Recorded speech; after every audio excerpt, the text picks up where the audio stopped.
Good afternoon, ladies and gentlemen. It is now 2:30, so we will start. Welcome to today's meeting of Prosperous Overview and Scrutiny. We'll get straight onto it. First item is apologies. Jonathan. Receive no apologies, Chairman. So Charlotte Atkins is missing. Yep, is that the only person? Yep. Okay. Any declarations of interest from members? No? Okay. Minutes of the meeting held on the 27th of April. Can we have sign those off as a true record? Graham. Can we have a seconder, please? Pippa.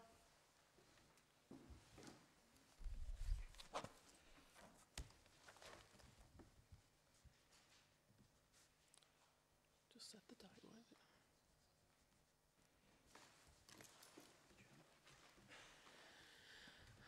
Okay, and then into the meat of the meeting, item 4, which is the Highways Transformation Progress and Performance Quarterly Update. This is an oral presentation. Over to you, David Walters. Thank you, Chair. As you've heard, this is our latest quarterly update for the transformation programme. Although you'll have heard and seen the vision and the ambition outlined on the slide there, it's just worth a reminder of what these are and obviously the key link to the strategic plan and the 3 elements that make up that programme. Very much the first 2, part 1 and 2, the future highway delivery model and transforming our offer, they're really very much merging now following the signing of the contract extension of the strategic partnership. So I'm going to deal with them in 3 separate parts, but really parts 1 and 2 are very much merging together in terms of the transformation programme. Part 3, highway investment strategy. I think last time we came in March, either the cabinet paper had only just gone through, so there's an update on that, and we have got some additional investment as well from DFT on top of what we were expecting at that time. So the first bit, the future highways delivery model. Again, just a reminder, future highway delivery model illustrated in practice on this slide. Very top line political policy and direction set by Cabinet, who set the overall budget, the strategy, and then the operational priorities follow through the portfolio holders and obviously with the governance around that. The next tier, the commissioning client, will then take that budget and turn that into specification, service levels, improvement plan and performance management, which will include customer quality and value for money. And then beneath that, we've got a series of delivery functions. And we're very much in a hybrid model already. For example, if you look at the box on the left-hand side, the strategic partnership, that represents the partnership with Amy that we've got at the moment. Internal providers, we've got a number of internal teams, safety inspection teams, design teams, corporate teams as we move across as well. And then we've got other arrangements, for example, like our private finance initiative for street lighting, which runs until 2028. That was a 25-year period. So we've got a mixed economy at the moment, but this is about strengthening that mixed economy and giving us the even more flexibility to adapt as we go forward. It's a typical model that's now being used by a number of other Shire counties. Lincolnshire, Leicestershire and Derbyshire operate at a similar kind of model, and they are generally recognised as being amongst the kind of peer group of authorities that we'll be able to benchmark ourselves against. In terms of the strategic partnership itself, at the last meeting we were able to provide an update that the decision to agree the revised terms for a contract extension had been published, and that followed the agreement of the new operating model approved by Cabinet in July of last year. Hopefully you will have seen a lot of communication around that both internally and externally, and that is a big milestone for the transformation programme. So since that time, what that's allowed us to do is enhance our engagement, particularly with the Amy senior management team within Staffordshire. We've been able to do some of that prior to the announcement, but obviously we wanted to make sure that the strategic partnership contract extension was in place first of all. So we've now set up a highway transformation leadership forum with both the county staff and the AMI senior management team in Staffordshire to progress the transformation. You'll also have seen, for example, on the Staff's Space webpage, we've set up an internal communication page, and there's lots of information on that, a reference site for information, both for members and officers to have a look at to see what those regular updates are in terms of the programme.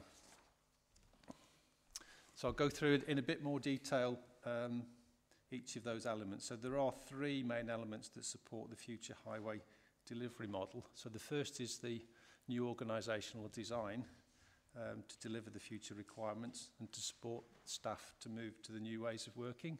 So currently we are in the process of reviewing the organisational and job design, which will then move into job evaluation consultation. That will be ongoing between now and May 2024, and then we'll start to staff the new structure through to October 2024, which is when the new contract arrangement with AMI comes into place. We've already started to prepare functional service plans to support greater oversight and control for the County Council. So this will very clearly set down the service levels that we expect to achieve, the standards of quality. We'll look at value for money, we'll look at customer satisfaction. The first phase of those will cover the footway, the carriageway, the drainage, the soft landscaping and winter service activity. We're expecting to have those drafted by the end of July of this year. Members will probably recall that in the last meeting at the committee, we did seek views on whether there's a role for the select committee in agreeing the annual functional service plans, and if so, what that would look like. So if it's okay, Chair, we'll come back to that at the end. So the final part on that slide is, big part of this is, Staffordshire is a digital first authority, and underpinning that is the systems that we use. And so we're looking at those systems to see how they will support the improvements that we want, whether that's better information being published, whether that's making it easier to find that information, or whether that's giving better updates on customers in terms of enquiries. So we're looking at that at the moment. We've got support from our ICT teams on that, and then once we've rescoped what the requirements are, we'll begin to look at whether that's changing the systems that we've already got or whether it's looking at new systems.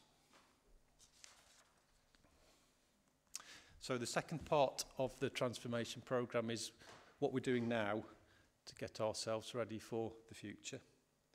So as I say, in practice it's merging with the first part of the programme, which is the redesign of the operating model. So the first element of this theme is the design of improvements to the customer journey and the customer experience. The design stage for that is underway, and it's expected to move from design to implementation from October of this year onwards.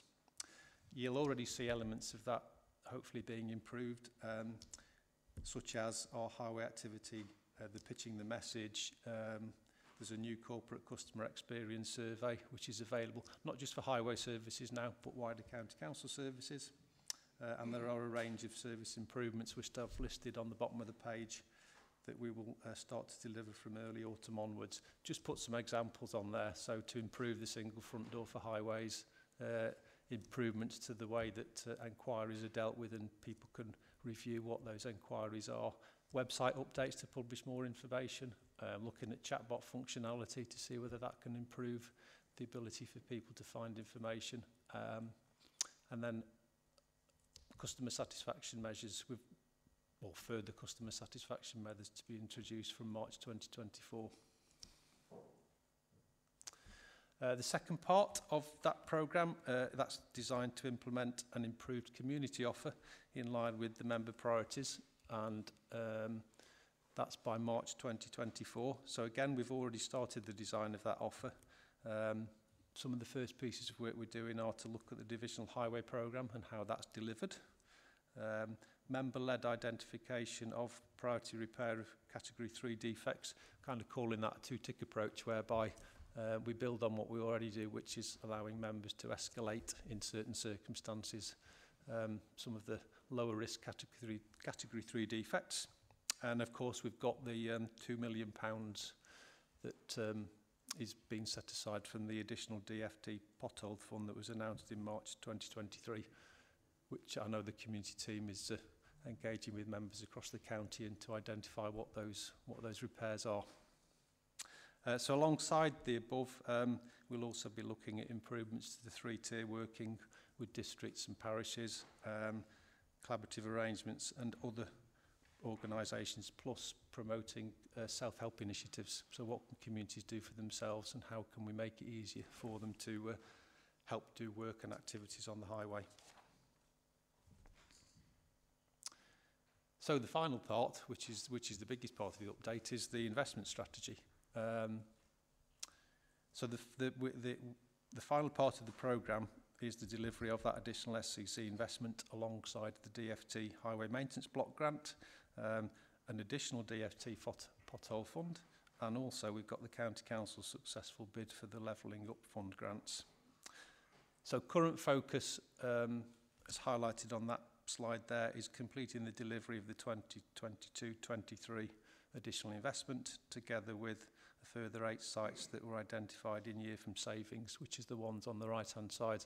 That was a small number of sites where we'd got high friction surfacing that needed replacing, typically around junctions or pedestrian crossings.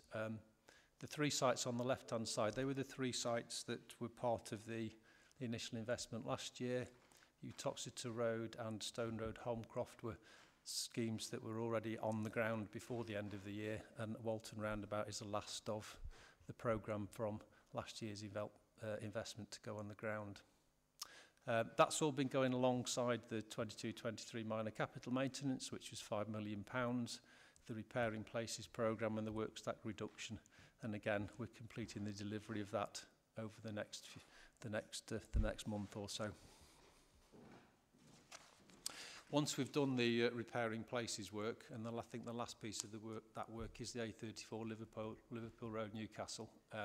What we will do then is have a look at what that's told us in terms of future investment decisions. So repairing streets, repairing places as opposed to repairing defects, and actually repairing larger defects, doing larger areas.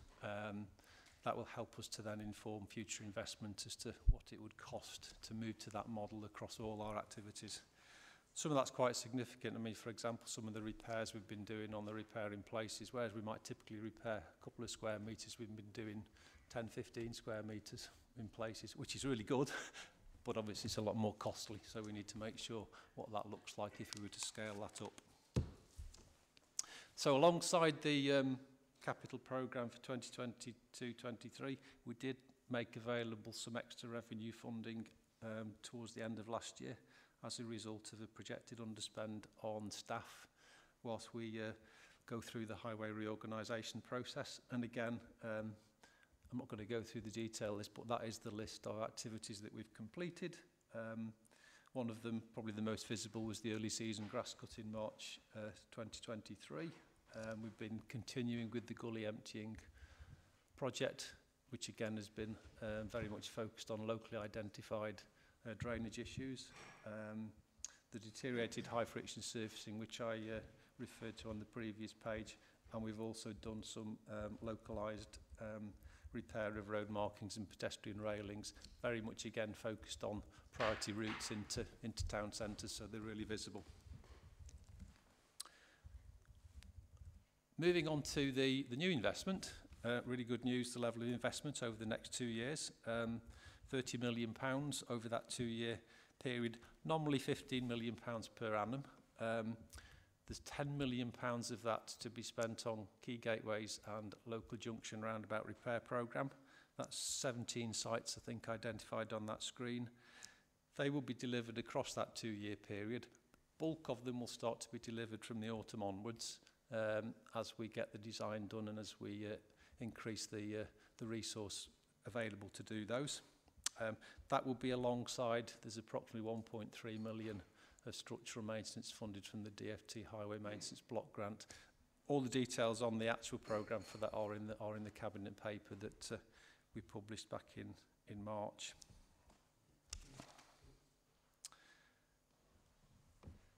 So the County Council earlier this year, as I referred to earlier, we were awarded 19.8 million from the Government's Levelling Up Fund 2. An element of that was also structural maintenance. 5.76 million pounds of that was structural maintenance scheme, which again we will deliver over the next 2-year period. It's front-end loaded in this year, and the first of those schemes, Avon Road, Cannock, should be going on the ground in the next few weeks. But I've listed the other sites on there as well that will be delivered over that the full 2-year period from the Levelling Up Fund. Early intervention, we talk about this a lot. Early intervention with preventative surface treatment typically adds 10 to 15 years of life to the road network. And we're putting £8 million worth of additional investment, which will see around 45 kilometres of roads locally repaired to then receive surface treatment. Some of the surface treatment will take place this year, some of the surface treatment will take place next year, but the vast majority of the patching work to get those ready will take place this year. So we'll see that really visibly during the period of this financial year. That will be delivered alongside a further £32 million programme of preventative treatment, which we expect to fund from the DFT maintenance block grant across the 2 financial years. So again, significant. I think we're talking, I think the latest programme somewhere between 400 and 450 roads across the county this year that will receive preventative treatment. So a big visible presence on that across the county. And again, the latest programmes for that are available on the website. Alongside that, we've also got what we call the £5 million minor capital maintenance budget, which helps to support the day-to-day activities, which will allow us to do more pothole repairs, more patching for even more surface dressing in future years, and typically around 200 minor drainage defect repairs, replacing ironwork, for example, or a localised replacement of a gully or pipe work. Final parts of the programme funded through the County Council's capital investment. There's an extra £1 million going into dealing with flooding and drainage issues, and that will be delivered alongside the nearly 1.6 million that is expected to be funded from the DFT maintenance block. There's several larger projects listed there, and then we're working on the rest of the programme at the moment. Some of that will be kind of fairly minor drainage repairs that come up during that 2-year period. So we will publish the larger information, the larger sites, but a lot of that it tends to be smaller localised drainage repairs as well. And the final bit, which is really helpful, £250,000 to invest in the identification, site investigation and design of future structural maintenance schemes, so that subject to there being investment in highways, additional investment in highways in future years, we'll be able to hit the ground a lot earlier. It typically takes 4 to 6 months to do a site investigation, design, and then start delivery. So we will have a group of schemes ready to go if we get investment in year 3, so to speak. So that's really good news, and we are at the moment securing extra resource to do that. We've also had an announcement in March on top of the DFT block maintenance grant, a further £4.4 million, £2 million of which I referred to earlier on will be going towards a member prioritised pothole repair fund. The engagement and agreement of those works are in progress, and I'm hoping most of the members in the room have already had some contact over that from the community teams. And then we will start to expect to see works go on the ground from about around July onwards, and that will continue throughout the year. The balance of that 2.4 million, again, we're putting an additional programme in place of a small number of additional key gateway and junction resurfacing sites. So these will be where we've got failed high friction surfacing, again, typically roundabouts, junctions, what we would describe as mini resurfacing schemes. So they'll be delivered during this financial year. Final part in terms of investment, in the same way that we recognised in the previous financial year, we would not spend all the staff budget whilst we go through the highway reorganisation. we'll also put money aside at the beginning of the year this time for some further activities in year. So we've already set aside money to do an extra grass cutting March next year, March 2020-24. The community team will start to work with district councils and members and parishes on edging out and clearance of debris and vegetation from carriageways and footways. There's a little bit of challenge around that at the moment in terms of resourcing, because obviously the same people are very much involved in the pothole work at the moment. We normally do 1 weed spray per year. We are going to do 2 extra weed sprays this year. The first one's already been completed. And then one of the issues that we have often with drainage is drainage often involves adjacent landowners, third parties. So we are going to fund some extra staff resource to engage with those third parties and try and solve some of these drainage issues that are on land that's off highway. That's the final part of the investment. A big part of the overall transformation, and I think this slide was presented last time as well, is the communication of the transformation and the investment. That's an absolutely key part, not only doing it, but telling people what we're doing it, or as I describe it, tell people what you're going to do, tell people what you're doing, and then tell people what you've done. We've started that with all the communication that was around the Highways and Transport Capital Programme in March of this year. It's designed to be proactive, positive, informative, real-time, ongoing, and also, for example, making sure that members have got the right information at the right time to be able to use social media and other outlets. So there were a couple of questions which I'd suggested we might want to think about. One is in relation to these functional plans. So these are the service level agreements that will describe how we are going to deal with drainage, how we are going to deal with grass cutting. It will set the service level. A big part of the new model is for those to be very much visible to members, very much involved in that sign-off process on an annual level, so that we are clear what we are providing. And one of the questions for committee was, is there a role for this committee in that scrutiny process? And then a second element, are the planned improvements to deliver the new member offer correct, or have we missed anything? So that's it from me. Thank you, Chair. Thank you, David. Are there any questions? Graham. Thank you, Chair. 2 things occur to me. One, you're building the GIS system, which will have all your assets all mapped out, including problem trees and things like that. How close are we to having seeing that in fully developed? And my second question is, as we're moving towards this new relationship with Amy, what's feedback from our staff, our engineers, about how Amy are they changing their behaviour? Are they responding to requests from our engineers to get jobs done? Because I think that's going to be key to this future working. So it'd be really nice to get some feedback to this committee about how our staff at the coalface are finding the contractors. Thank you very much. So the GIS system, that's one of the systems that we're looking at as part of the wider IT review.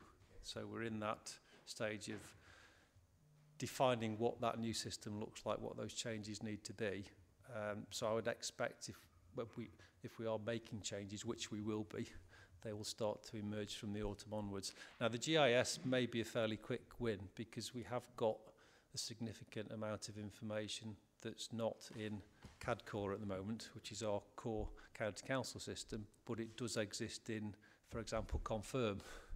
So one of the questions will be, how can we, and we know we can, how can we pull that data out of Confirm? And so for example, gullies are plotted in Confirm. It would be really good for us to move to a system a bit like street lighting, where when there's a problem with the gully, you can use the gullies on the report it system, and you can report the problem against an individual gully. Now, we know there'll be the odd occasion where there aren't gullies plotted, we know that.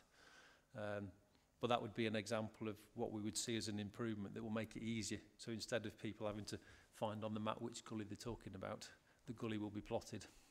And we're doing similar for, we've got other asset types like traffic signs, for example, that we've got the information, but we've got to think about how we pull it across into the corporate system. So I would think in the autumn you'll start to see some improvements on that. The second one, relationship with AIM. So what we're doing at the moment as part of the transformation, there's a cultural survey taking place at the moment across all the county council's team and Amy's team. So we'll get that kind of anonymous feedback from across our teams. My perception is I think the relationships are changing because the delivery model is changing.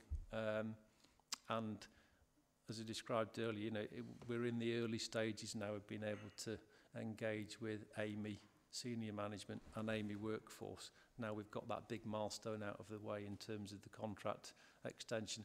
That's kind of held us back a little bit in that contractually, but we're now moving to that stage where absolutely the teams are working together even closer than they have been traditionally. The relationship is changing. That's a fundamental of the model. So the relationship is changing now. Quick follow-up, Chair, if I may. We'd really like to, I would certainly like to see that, Chair, the results of that survey, of particularly our staff.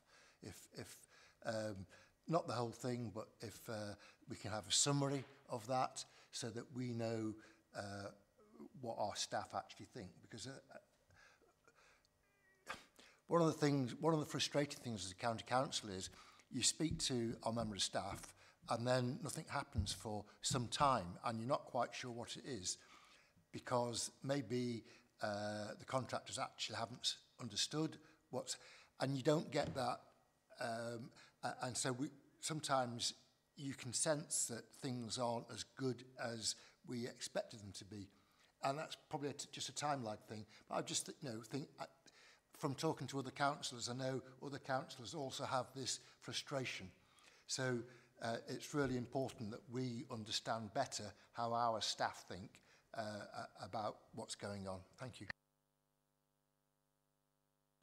David?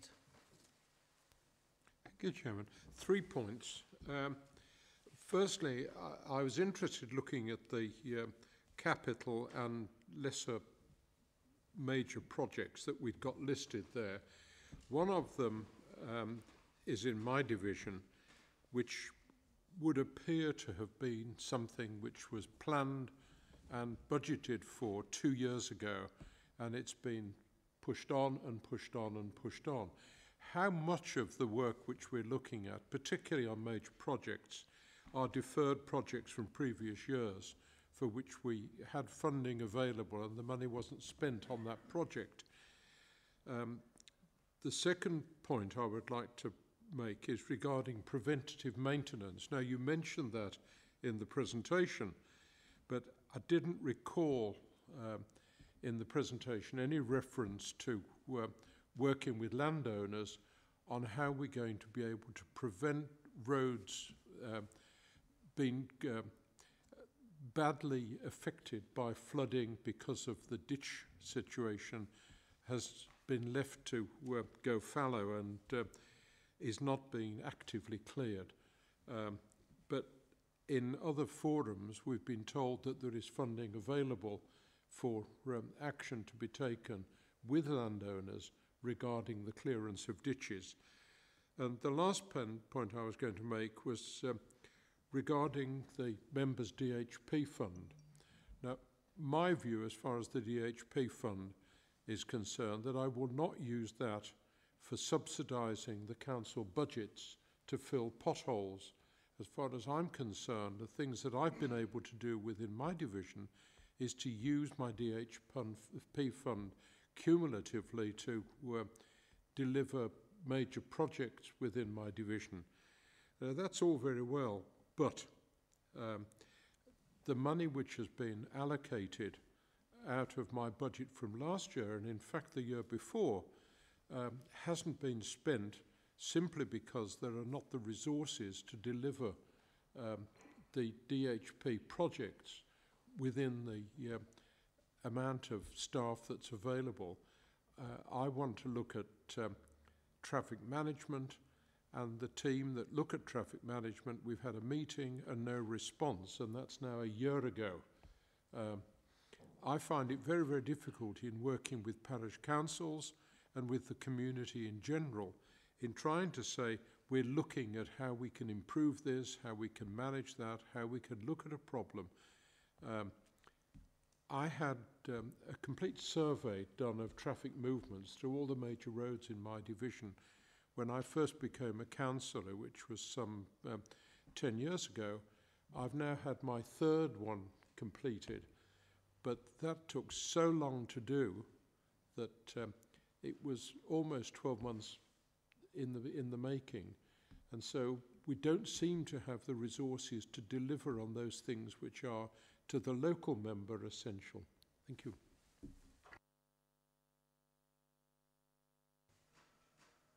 So the forward programme, we always have what we call the candidate programme, which we've got for covers a period of 2 to 5 years, essentially, carriageway and footway. Obviously then when we get the capital allocation, and up until the year before last when we had the first of the additional investment, that's very much been funded by the DFT block maintenance grant, and we have continued to spend the majority of that money on preventative treatment because that adds life to a far greater percentage of roads. So it does change, the programme will change. These are the sites that are to be funded from the additional investment over the next 2 years.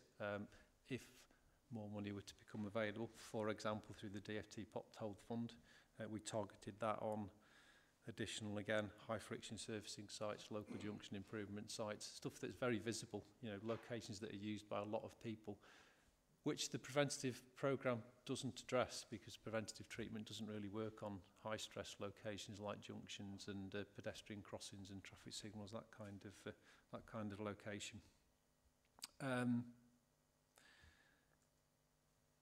Landos, you were talking about ditches being badly affected by flooding and affecting preventative treatment, etc., and preventing causing damage to the carriageway. So we have set aside, I think it was in one of the later slides, some money to put additional resource in to carry out enforcement activity against adjoining landowners on drainage issues. So that would include where we, for example, identify that ditch courses are the responsibility of the adjoining landowner. So we will start to tackle those as we go through the year. And then the final point around the member DHP, again, one of the things we're looking at in the review is, so how are the various elements in the DHP programme delivered at the moment? And there is quite a variety across the county councils. Say some members will use it for additional patching works, other members will use the money for traffic management. So there is a real mix across the county. One of the things we do is looking what is that mix, and what is how can we organise ourselves and resource ourselves differently to be able to deliver more of those activities in a different way. Now that might mean, for example, that a lot of the feasibility studies for some of the traffic management are done by the design team at the moment. Maybe that in the future they're not done by the design team, they might be done by the community team, so that we can get a lot more of these activities on the ground quicker. It may be that we look at, if you're having a traffic regulation order, instead of doing a formal order, we may look at doing an experimental order, which is what would allow us to get it on the ground quicker. So absolutely a big part of looking at the way we organise ourselves to do our work differently in the future is the DHP programme. We've recognised that, and we are at the moment looking at what are the different ways that we can organise ourselves differently to progress more of them and more of them more quickly.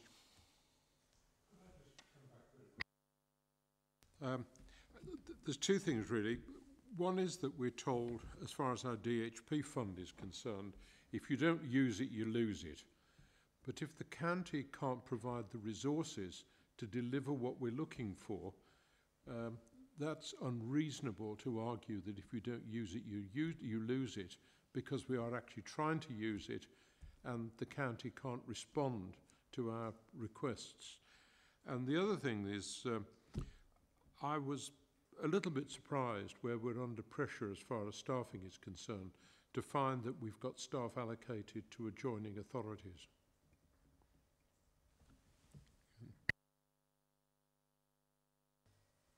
So, I mean, so the AMI strategic partnership is flexible in both ways, that we will both call in design staff for top-up work or areas of specialism that we don't have at the moment. Like we don't have a very good drainage team in Staffordshire, for example, to do drainage design. It's quite specialised, so we will call resource in to do that. Some of the structures work, we will call resource in to do that. There are times when some of the design team will also be engaged in other activity. One, it does generate income for the partnership in terms of overheads, but it does also allow some of those staff to go and gain skills in areas of work that they're not perhaps currently dealing with, allowing them then to come back into Staffordshire with that extra knowledge to be able to do more of the work within Staffordshire. And if you don't use it, you lose it. Well, the capital, I mean, it's capital money, so, I mean, we should, you know, if it's not, it's funded from the Integrated Transport Block, I believe, the member divisional highway programme. So if we're not spending it holistically across the year, we ought to be able to carry it forward. But I will take that away and check whether that's correct for you or not. Sam? Thank you. I have to agree with what David says about the DHP money. I've got a resident waiting for a drain cover to be replaced. It's been nearly a year now, and I've asked if I've lost the money as well, because we've always been told that that money, once it's gone, once that year's gone, it's gone. This resident stopped answering me now because he's fed up of I've just had to say it is happening, you just have to hang on. So I do agree with what David says completely. My other question is, I've got 2 areas in my districts that have block paving, and I don't have a team, because it belongs to county, I don't have a team that can go out and clear that block paving, because nobody will take responsibility for it, because there's no actual physical team there to do that work. And I just wondered if something's going to be incorporated in that, so I can say this area, it's an elderly area, it's full of weeds, these people can't walk around because they use wheelchairs and etc. And I just physically cannot get anybody to deal with that area. I'm actually looking at asking someone if they want to come out on a team build to be able to physically do that. And I just wondered if that's going to be something in with your weed spray. So it's, I mean, we should be doing edge of carriageway and edge of footway. We wouldn't generally, I think, spray the whole of areas of block paving. But it is part of what we're looking at, this 2-tier, 3-tier working, which is, can that be done through working more closely with the district? And there's an element of money in to do that this year. Again, more closer working with the district councils who are responsible for street cleaning, street sweeping. Can they do more of that? If they can't do it, can we do it through the parish? If they can't do it, can we do it through volunteer groups, for example, to improve the overall capacity to do that kind of activity? Our local parish, we do have a handyman who's really, really good, and he'll go out and cut hedges back for us, sweep pavements for us. He's really good, but this is too big a job because it's been left for so long. It needs a skip, and district won't do it. I can't get anybody at county to do it, and I couldn't ask the parish handyman because it's far too much for him. So I'm just stuck with this area that I can't help these residents for. If you send me the location, I'll have a conversation with the community team to see whether it fits into one of the activities they're doing. Okay, thank you. And I've also got one more question, if that's okay. You know, you say you're looking at the staff and the moving of them. Will you be putting extra staff in if that shows up that it's required? So there is additional money that was previously allocated for additional staff in various parts of the service. That was based upon very much where we expected to be a couple of years ago. The model has changed significantly. It's a far bigger transformation programme than we were kind of planning for at that point. So we're looking at the organisational design at the moment. One of the questions around that organisational design will be, if it costs more money, is that design affordable? So I can't really give you the full answer to that at the moment, but that will come out over the next few months when people say, this is what we think we need to deliver the service and the functional specification and the activity that's part of the transformation programme. The second part of that is, well, is that affordable as an organisation? Thank you. One of the reasons I ask is that, I know I've brought it up a couple of times now, is that we're receiving all this money, but we don't actually have the feet on the ground to fill those potholes, to resolve those issues. And I was just a bit concerned that we're just going to sit on it and it won't. We've still got frustrated. Just to clarify, Chair, on that, so the operational money is being spent and the teams are out there repairing the roads, putting in place the various schemes that you've seen. What David was referring to in the presentation was on the Staffordshire County Council client side and those gaps we've got in terms of where our resource and capacity is. And once we've done the full design of the functions, we'll know where we need the most internal county council capacity. But that's not the same as the delivery capacity on the ground, which is funded and happening. That's fine, thank you. Philip. Yeah, I'd like to see our divisional highways managers have more control on our local issues. We're very good at reporting things, we're very good at giving them a list of priorities, but it's the delivery and it's the lack of delivery sometimes and the non-communication that's causing the frustrations for me and Utoxeter. And there might be a good reason as to why that's happening, but if nobody tells us, then, you know, we're managing the expectations. And unfortunately, the public think that all I do in Utoxeter is look after the highways and potholes. But unfortunately, you know, we have a lot more to do.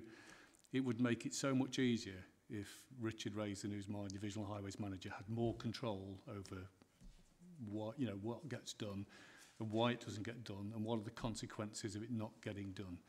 Now, we've had a guy in Stafford Road who's waited 13 years to have a drainage problem sorted. We were given a date. They didn't turn up, and I still now haven't been told why nobody went. And we need to know because, you know, this is a customer of ours who's disappointed. I mean, he was given apologies from the officer that came out to see him, and we thought we'd rectified it, and it was all good till nobody turned up. So now I've still got an ongoing issue that's, you know, well into 13 years old. The other thing I'm worried about is there's that, so my divisional...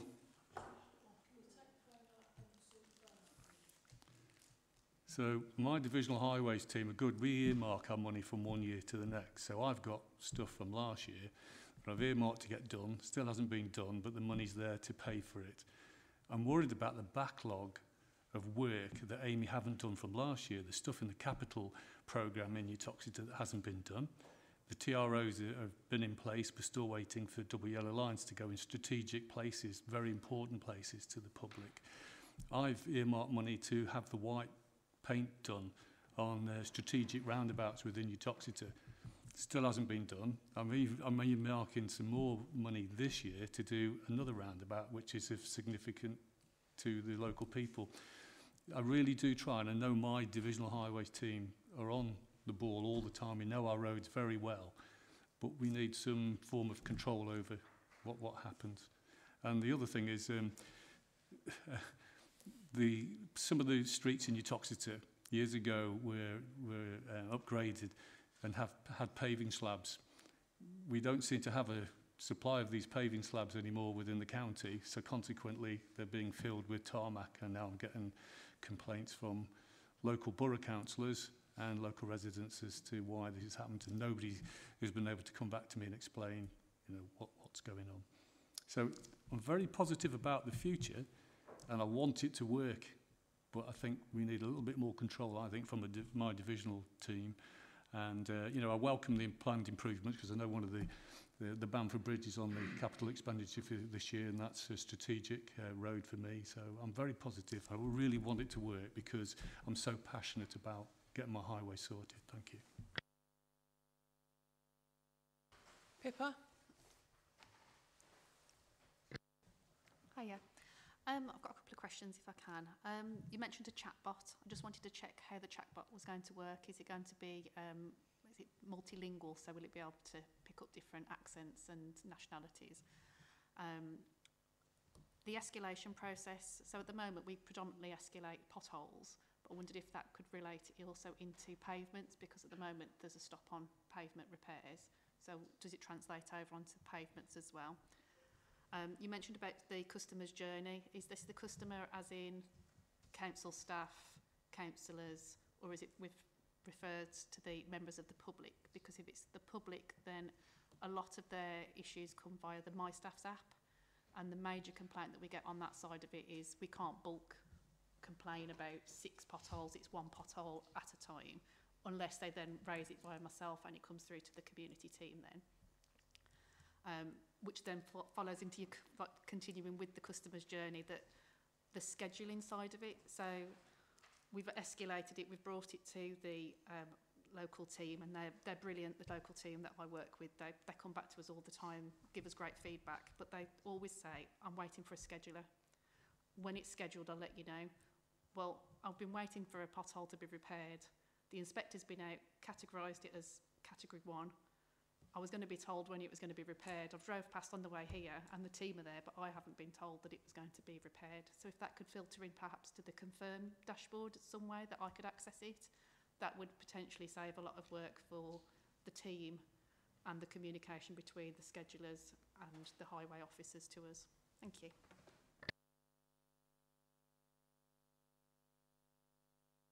I'll quickly run through those. So clear accountability. So, so the key part of the reorganisation is this functional approach, these functional specifications, and a more functionally aligned organisation. So if you take something like winter service at the moment and you look at who's involved in that across the teams, you've got the community highway teams, you've got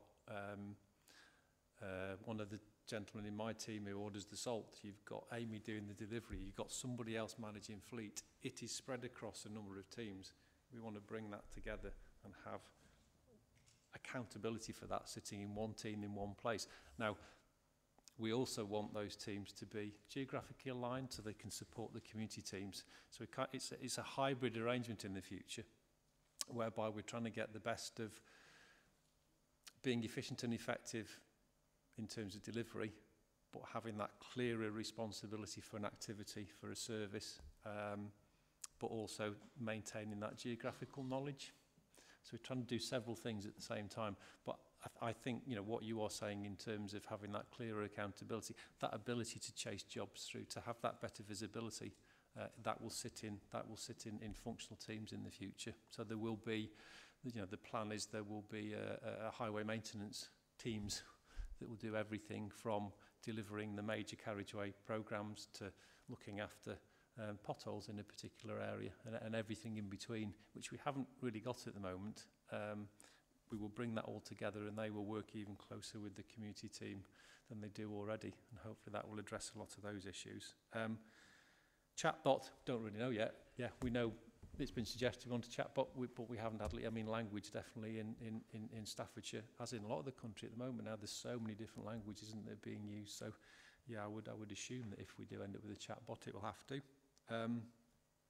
Escalation process, footways, there isn't a stop on footway repairs. We've put a stop on footway replacement and resurfacing at the moment because of the massive broadband investment programme and the risk of the footways being dug up. I think we've got something like 17 different providers wanting to work in Staffordshire, all of which want to dig the footways up to put broadband in, which is really good news because you're getting a really wide range of providers knocking on your door wanting to give you broadband. But it's bad news from a highways point of view because they're digging up footway, and we don't want the footways that we're investing hard-earned money in to be dug up. So there's a real challenge in the moment between coordinating those programs. So what we've said, we kind of think the peak of that will be in the next couple of years. So we've not put a footway program together for repair and preventative, but we absolutely should be continuing to keep those footways safe like we do the rest of the network. Customer journey, yeah, absolutely. The kind of issues you're talking about, the system change, can we improve that to change the way enquiries are reported? That's part of what we're looking at. And the schedule, yeah, that's an interesting one. Again, as we increase the amount of work that we are doing, that is putting pressure on the scheduling teams. And Amy know that, and they are looking at bringing in more schedulers. challenges with the bringing more schedulers, and then we pinch them and put them in the traffic and network management team because it's a very similar role. So there's a tension again, and we've got to look at how we work on that together across the partnership to make sure we're not, you know, we're not robbing Peter to pay Paul, so to speak. But we are aware of that, and Amy are aware of that, and are looking to bring in more schedulers to deal with this extra volume of work. Graham, you can only speak if you've sorted your phone out. It's switched off. Sorry about that. Somebody sent me a message with sound. I've never had one before. May I make a suggestion that when local engine, this is picking up on DHP money, but also capital, the spending of capital money, and then us perhaps losing it, that if our local engineer on the ground says, right, Amy, that's a gully, has to be rebuilt, you've got a month. You must start that work within the next 4 weeks. If not, it goes to a local contractor that staffs will bring in. If you can't do the work, it goes to a local contractor, that's it, you've lost that job. I think that's fair, giving them a month. I also think it would cover, listening to what all these other councillors have said, it would cover a lot of those issues off. Just a suggestion. I'm sure Davey can't answer that question right now. Would you like me to? Go on then, Philip, if you want to have a go. Yeah, that's what it's a matter of policy, really, that, isn't it? So I'm happy to speak to it. Yes, we can look at that. I mean, the contract renegotiation is about putting more power in our hands in terms of how work's delivered, whether that's delivered by Amy, by a third party, or whether we bring it back in-house. So, yes, we can absolutely explore that. And just a couple of broad comments as well. A lot of the things that we've discussed today relate to capacity, and the key driver of capacity is people. One of the biggest challenges that we've had in recent years, and it's going to be a challenge going on into the future, is recruiting the people to do the work, whether that's Amy recruiting them or recruiting them directly into the county council, as evidenced by some of those schemes of opportunity we were able to deliver earlier this year because we hadn't spent our recruitment budget, because we couldn't find the people. So what we have to do is to make it as attractive as possible to work in this sector, whether it's for us or for third parties. That's one of the key reasons why we've pushed out our budgeting to a 2-year plan, so that both for businesses operating in the sector and for people thinking about their careers, they can see that there's some longevity there, rather than it being ad hoc funding on a 1-year basis. We'd like government to pick up the ball on that and give us a long-term settlement to help, but we're getting that going. But the other thing that we have to do is to prioritise as well. So there are lots of things that we'd like to be able to do. If we're not able to do all of them, we have to look long and hard about which things do we do, in what order, and that's all within that realm of policy setting. But the overall direction of travel, I think, is clear, and it's been good to hear colleagues discussing that element of it, that what we're trying to do, so to make this more responsive to what our customers want, with elected members being the super customers within that, being more transparent and communicative, and also putting more heft behind it in terms of more investment so we can get more done. So that's all very good to hear. But back to the original point, yes, we can certainly look at that, and we're inviting other suggestions for improvements. Thanks, Philip. Before I bring Pippa back in, I agree with what you said, David, about better alignment of gangs doing repairs. There was a repair done in Tamworth town centre the other day. The team had travelled from Stoke. That's 60 miles. It's really not, it's not very good for our carbon footprint for a start. The frustration with Sam as well, with block paving being replaced by tarmac. It doesn't look good.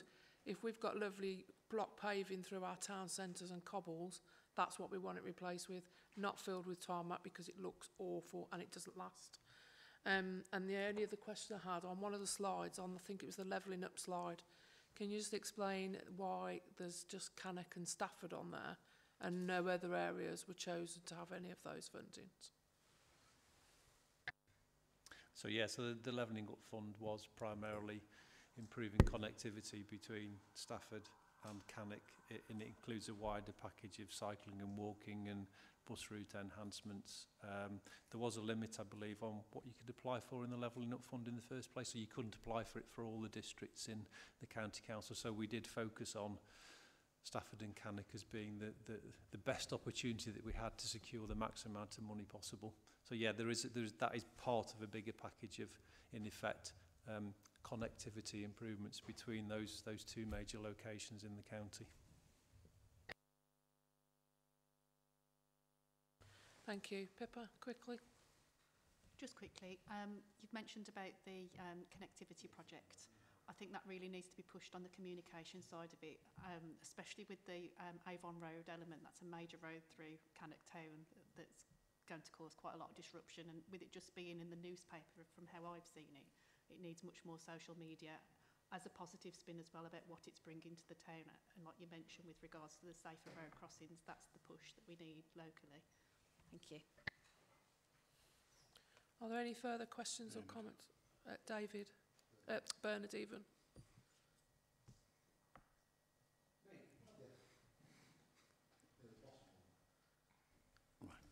Thank you, Chair. I'm really going to say how bad it is for us councillors when, you know, in our own divisions, people are coming in with complaints.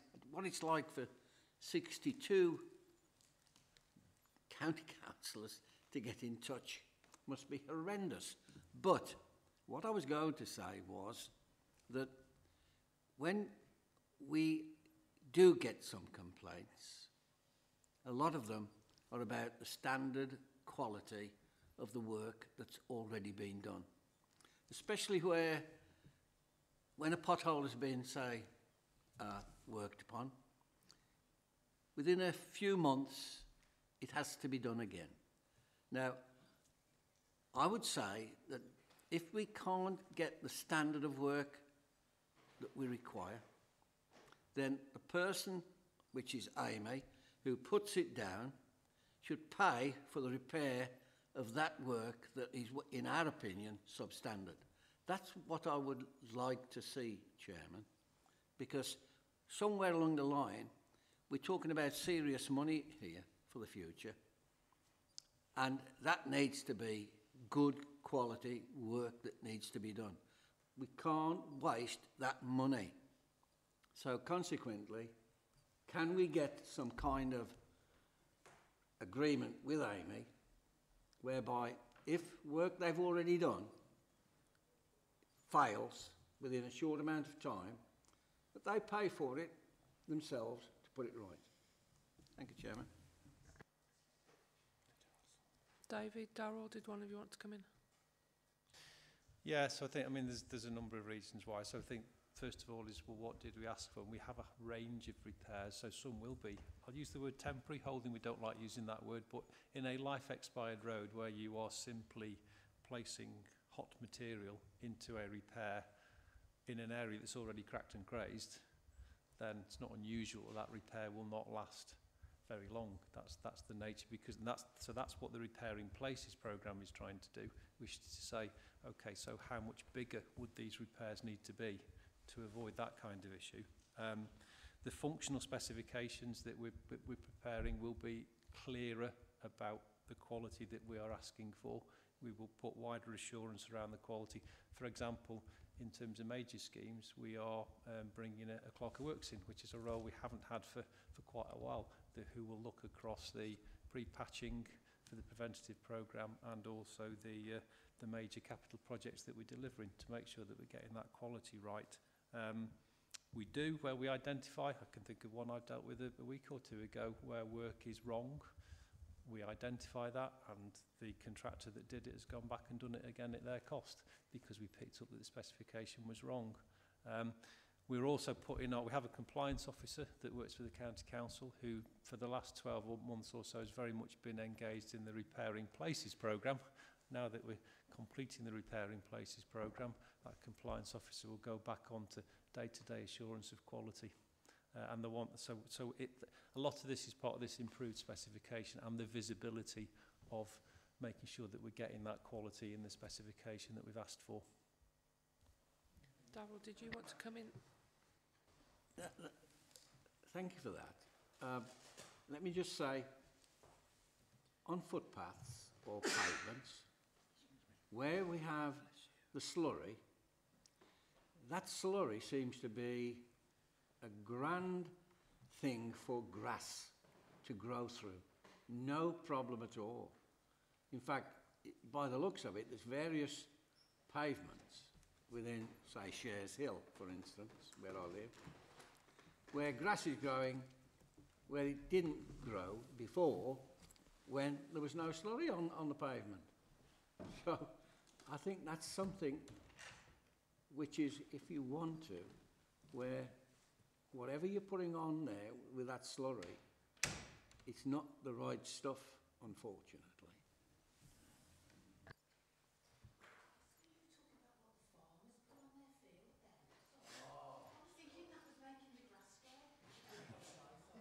Sam, did you want to come in? Oh, it's just a quick question. You know, when the utilities come in and they fill their own holes, how long do you put on that before they can come back and not bother to repair it if they fail?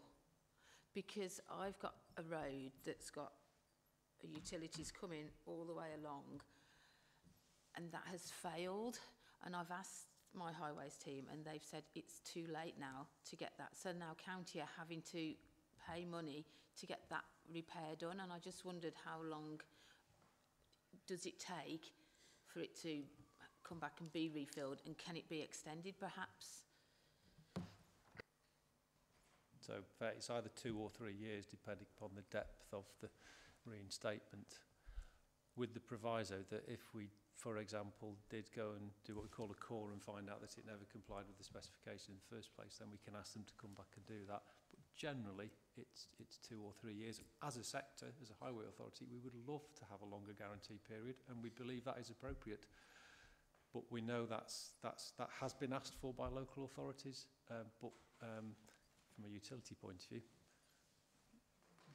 that's not something that they particularly want to adhere to. One of the things that has happened this year is, there are a number of, so we do sample inspections on utility excavations.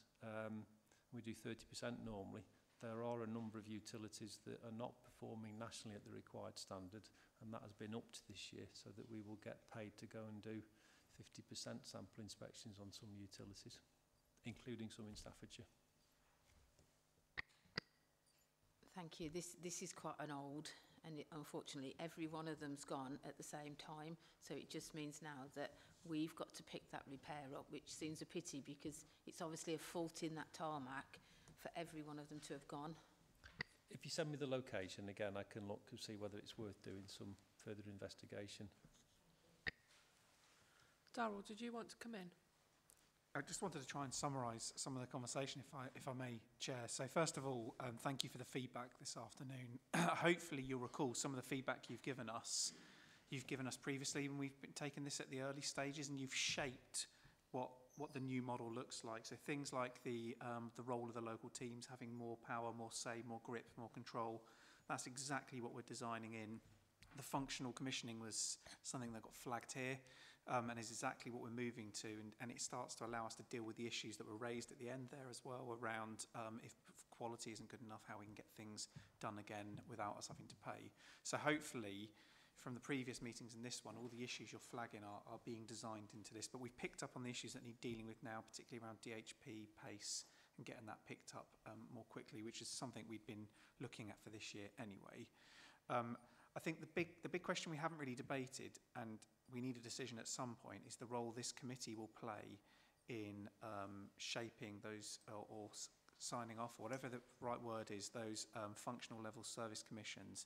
It's fundamental that elected members have a role in that, because that means there's ownership politically as well as at an officer level of what it is we're saying we want to buy, at what cost, at what quality. Whether each one, and there may be 24 in the end, all come through this specific committee, or whether you set up a subgroup or whatever it is you think is right, that is something we need to decide at some point. And if there isn't time to debate and decide that today, it would be really useful if we could have a think about how we do that. As David Walter said in his presentation, there's a few that will get done earlier. So what we could perhaps do is bring one or two here in the first instance to kind of have that input, and then based on that, make a decision on the most effective way of dealing with those going forward. But I just didn't want to lose that from today's conversation, because it's really a really important part of the scrutiny process. Thank you.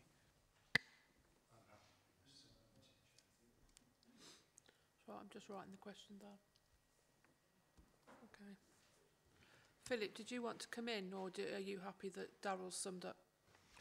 No, I think that's a very good summary. But just two things. Firstly, on the point regarding utility companies, we think that they have far too much latitude at the moment, so we continue to lobby on that, both in terms of the permitting that allows them to do things in the first place and the quality of what they deliver and the durability of it. In terms of that scrutiny of the functional level servicing commissioning, if I put my teeth in, I think Daryl's recommendation is very pragmatic. I think taking a look at a couple as the full committee and then considering how you create a subcommittee to crunch through the rest seems entirely sensible to me. So that's all I'd like Are we to... able to get any of those ready for the July meeting, Daryl? David? There should be, yeah. It's only because we've got a meeting in July with one item at the moment, so 2 items now. So that would be good if you could bring us a couple for July. Oh yeah, let's talk grass instead of potholes. Yeah, that's fine. And then we can work out the rest from there. As long as we understand it's draft, and it's more about that having a go at it. Draft grass. Yeah, exactly. Or draft grass. I know my southern accent, apologies. Is it draft grass or draft grass? Okay, if there are no further questions or comments, thank you, David, Daryl and Philip for your input today. You two are free to go, Philip can't.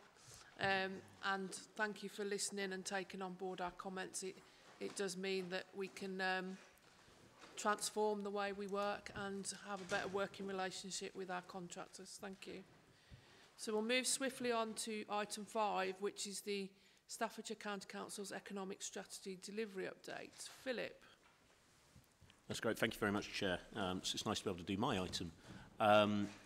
Okay, so the committee considered the Council's Emerging Economic Strategy in October 2022, and we agreed that we'd bring it back here for review approximately 6 months later.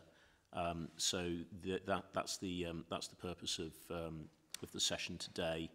And in particular, the asks of the committee are to consider the progress on that economic strategy since October 2022, consider the interventions that have already been made by the County Council and partner organisations, and to recommend any further interventions that the committee considers of benefit relating to the delivery of the economic strategy, and also to consider when the appropriate time would be to have the next update. And I'll just say at that point, apologies, I have hay fever, so I sound a little bit like I might have inhaled some helium, but it's actually, I think, the effects of Puritan. So I hope you'll enjoy my slightly less deep voice than usual whilst I give this presentation. So in terms of the update since October 2022, the strategy has now been made.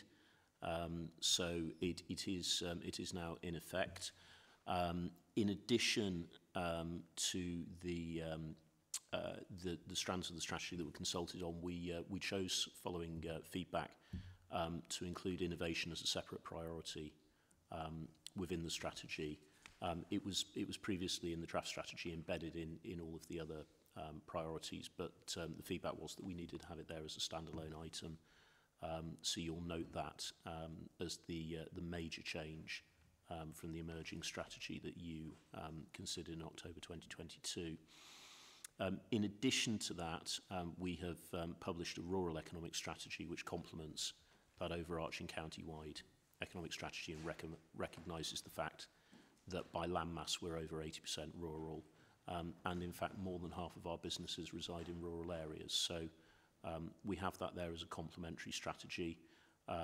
We've also delivered a visitor economy action plan, which has been prepared in collaboration with all of the other local authorities in the county area and our destination management partnership, and has been endorsed by the Staffordshire Leaders Board in December. A little more on the visitor economy later on. And we are also in the process of developing a standalone skills and employability strategy, which is just in the final stages of consultation at the moment. So all of that activity all runs to a plan which was that we wanted to set our overarching economic strategy and then pull out those really big building blocks that require their own treatment and create strategies that stand on their own 2 feet for each of those. So with the employability and skills strategy, we'll be there in terms of setting all of that. So those are the big blocks that we wanted to put in place following the adoption of that overall economic strategy. In terms of the economy and the world that businesses are operating in whilst we've been doing this, we're all well aware of the big picture things that have been going on in that time. So the inflationary pressures on businesses as on individuals and households have been enormous. They have been ramped up considerably by Russia's invasion of Ukraine and the massive uncertainty that that's created in the global economy. In happier news, the country's avoided going into recession. It's always interesting seeing those IMF predictions and then discovering how close they are to the mark, but it's good to see that that is the case, and inflation is now starting to fall, albeit it seems that perhaps that dip may be slightly shallower than we'd hoped. So we operate in challenging times. When do we ever not, you might say, but that's the big picture. The purpose of our strategies is not to look at those short-term issues. We have separate interventions where possible within the resources of the County Council and our partners to deliver them. Shorter-term strategy interventions that address those issues. The overall strategy is looking at the long-term, so that 10-year plus horizon. And so we're not intending through the interventions to deliver these key action points from the strategy. We're not specifically aiming to address those shorter term issues. We're looking at the longer term and where we want our economy to be by 2030 and thereafter. Just touching now on the priorities within the economic strategy, I'll just highlight a few things that we've done in each of those. But attached to the report, there is a broader, much more granular delivery plan, which you're welcome to pick things out from as well to discuss with us. But I'll highlight a few things from each of the priorities. So in priority number 1, town centre and high street regeneration, we continue to work both on our own account and particularly on the Eastgate development and with our successful Levelling Up Fund bid, but principally with partners in the districts and boroughs to deliver what's now approaching £200 million worth of central government funding through Levelling Up Fund, Town Deal and Future High Streets Fund. And that is one of our key work strands, making sure that we land that money into projects that are delivered on the ground within the timescale set by government. Now, I'm not going to try and rehearse all of those because I'll run out of breath.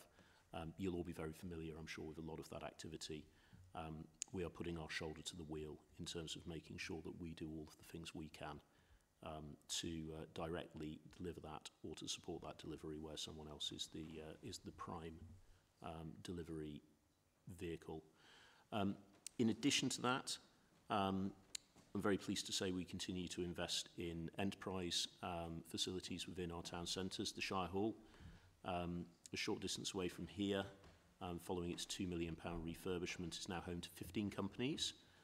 We have a small number of units remaining in there. It's also absolutely booked out in terms of hot desking space, which was the thing that we were really interested in trialling there. So the sort of WeWork environment that you see in cities, which we wanted to bring into our Shire town, and which I think it's fair to say we'll want to look at doing in other locations as well, those flexible business spaces for people who want to be in town for some of the week, but without the commitment of an office, which also adds to the vibrancy of town centres, brings more people in. Moving on to the workforce, higher skilled, higher paid workforce. I've mentioned that we are in the throes of developing our standalone employment and skills strategy. That is complementary to the LSIP, the Local Skills Improvement Plan, which has recently been published, which has been developed under the auspices of the Chambers of Commerce. We're not sure where that LSIP will end up, whether the document as it stands at the moment will be the final word on the matter. But we are producing our own body of work to complement that, to make sure we've got something that's fit for purpose for the county area. In addition to that, we are working on around 20 skills-related capital projects in the county. The Institute of Technology here in Stafford, a £16 million investment is scheduled to open in 2024, and we are working on other opportunities for skills and innovation spaces around the county. We're also delivering our Ignite programme, which delivers entrepreneurial skills to college students. We're continuing to deliver that. It's now benefited 13,500 students in Staffordshire, and it is unique to this county at the moment. It's something we've developed here, which we're very keen to offer to others around the country. But 13,500 students have benefited from that now. Couple of other things in this area, and then I'll move on. Our community learning service has had its Ofsted inspection in March, and it received a very strong good. The report only says good, inadequate, outstanding, etc. But from the feedback, we performed extremely well within that good category, and that is a service that's delivering enormous value to several thousand learners each year, which we can be very proud of. And finally, the county has received over £4.2 million in funding from the National Multiply programme, which complements that community learning service that we deliver, to specifically focus on adult numeracy interventions, and that's aimed at people who don't have a GCSE level qualification in mathematics, of whom there are rather a lot of people in our county and indeed nationally. And that's aimed at providing a range of opportunities to improve your numeracy, from very, very light touch and low commitment schemes that would sort of help you with basic numeracy, all the way through to doing your GCSE if you don't have one already. So a lot going on within that area. Within the supporting startup and step-up business priority, we've delivered a wide range of business support programs. I'm not going to try and rehearse them all here because I think we're all fairly familiar with them, but we've supported many hundreds of people through those startup schemes. Also peer-to-peer networks to support people who are either in the process of or have set up their own businesses. The My Own Boss scheme, which supports entrepreneurs who would like some bespoke coaching, so something a bit more intensive, and we'll provide 6 hours of bespoke coaching with an individual to help them with the challenges that they've got in setting up their own businesses. Those efforts are really bearing fruit. So Staffordshire historically has been an area where if you set up a business, it tends to do better than the national average. The survival rates are better. But we had a lower volume of those than the national average in proportion to the size of our economy. I'm pleased to say that for 2021, which is the latest set of figures that we've got, we had 1,000 more businesses start up in Staffordshire than in 2020. And for the first time, we've hit the national average. And that does align with when we started to focus on this seriously as a county council. So I'm very pleased with that. And of course, all of those businesses represent livelihoods, both for the people who run them, but also for the people that are employed in them. And who knows where some of those businesses will go in the future. So that's very exciting. And the other thing that we are now focusing on is step-ups, so taking those startup businesses and then growing them. So getting them beyond 10 employees, which is often for anyone who's been in a small business. You push very hard to start to set it up and get it going, and then you go, goodness me, that was hard work, and it's very easy to stop at that point, and we're now trying to help those businesses to push on to become even bigger employers and bigger successes. Running through the last couple of priorities, and hopefully I'm not taking up too much time, Chair. You can hit the fast forward button if you want to. On innovation, we are pulling together the strands of the wide range of activity amongst businesses, but also our universities and colleges in terms of that activity, and we're trying to draw out the key strands of that we can elevate to a strategic level within the county. There are already some huge innovation projects happening in Staffordshire, and I'd highlight the Smart Energy Network demonstrator at Keele University, which is of international significance in terms of trialling the injection of hydrogen into the gas network, and also the innovation that's happening along the A50, A500 corridor in hydrogen. So JCB have recently received license from government to put their backhoe hydrogen-powered loaders onto the road network. Huge amount of innovation activity there that's already being commercialised, and that work continues. In terms of developing investment-ready projects, we are continuing to develop our own suite of future projects, as well as working with partners, principally the districts and boroughs, to help have those things on the shelf ready to go. We were talking about it earlier regarding highways, allocating budget to having schemes that are ready, so that if we are able to receive investment, we can get going. It's exactly the same principle with this. A good example of that we've already developed is the Chatterley Valley West site in Newcastle under Lyme, where the development there has recently got underway, having received investment from the Get Building Fund, and that was a scheme that we had there on the shelf, and we could work up quickly when a funding opportunity arrived. And we are working to build out a further suite of those. Strategic corridors, I've mentioned the A50, A500. We have a growing project with a growing range of partners who are increasingly excited about the prospects for the A50, A500 corridor. That includes all of the local authorities along the 90-kilometre stretch that motorway encompasses, so from Cheshire East through to Leicestershire. We've also engaged Deloitte to work with the major businesses along that route in terms of their needs, and we'll shortly be publishing a report that Deloitte prepared for us, which demonstrates the opportunities that businesses see along that route, which are many and varied, but with that very interesting hydrogen technologies element to it, which is, again, something that is of international significance. We're also at the stage now where we're starting to talk to government about that as a serious opportunity for their investment, and I'm pleased to say that we're getting a positive initial response from them. So that is the principal corridor activity, but it is not the only corridor that's important to us. So I'd highlight there the A38, A5 and A34 as other significant corridors within the county. But the A50 500 is the largest investment opportunity and will help us to unlock some of the others if we get that one delivered. So that runs us through the priorities. I think that's probably a point where I should stop, if only because the clock is ticking away. But hopefully that gives you a flavour of what we've been doing to deliver on the economic strategy, and I'm very happy to answer your questions. Anthony, have you got anything to add? That's very unlike you.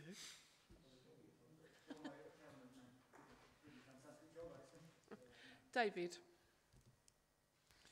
Chairman, I will try not to talk as long as Philip, but I had an absolutely fascinating day yesterday. Not that I want to make a great point about it, but I'm a doctor of the Staffordshire University, and I do wish that as a council we would recognise more often the tremendous things that are going on as far as innovation is concerned within the Staffordshire University. and much more creative activity than there is perhaps in other universities that we as a council mention. I would particularly like to say thank you for the way that we have worked on a problem site that we have within my division, which is now starting to come together. And I've mentioned before the 20 UV charging point station, and also the new regional headquarter for a housing company, and in particular 10 acres of high-tech manufacturing sites, which will be quite unique, so I understand, to anything else in Staffordshire. But going on yesterday, I look at the world ranking of the Stafford University on various specialities, and I think that we have a great opportunity to be able to embrace the university. I looked yesterday at 3D printing, which they're doing, which they are, in terms of universities, I think now 24th in the world in terms of their advances that they're making. I also saw some absolutely tremendous interactive scenery for theatrical use, where you can interactively change the backdrop in a theatre, and I think that's quite exciting. Tremendous work in ceramics, which you would expect within Stoke-on-Trent. And I just think that there is so much that's happening that probably it's beyond our capability to be able to embrace everything. But I do so enjoy going to meet students and going to see developments at universities. And I thank you for the things that you're able to do within that particular area.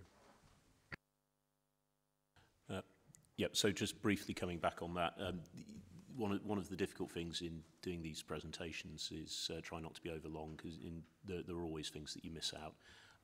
So I work regularly with Martin Jones, and the team at the university are fantastic. As you say, we do lots of things with them. We'd love to do more. They're a huge asset to Staffordshire. I think you've highlighted some of the key areas where they really do punch. They do very sort of they're in the upper echelons, and particularly I'd highlight digital there. I think that's the one that's the absolute standout. But there are many other things they do really well, so they're a huge asset to our county and our economy. Bernard. Thank you. Philip, the West Midlands interchange is due to start to be developed. That's, 8 to 10,000 jobs were being promised for that area. But if the rail link is not progressed before all these people and lorries start appearing at that site, all hell's going to break loose. Because already we're absolutely swamped by traffic now. And it's very possible, when you think about it, that more infrastructure needs to be made and built if the rail link is not completed.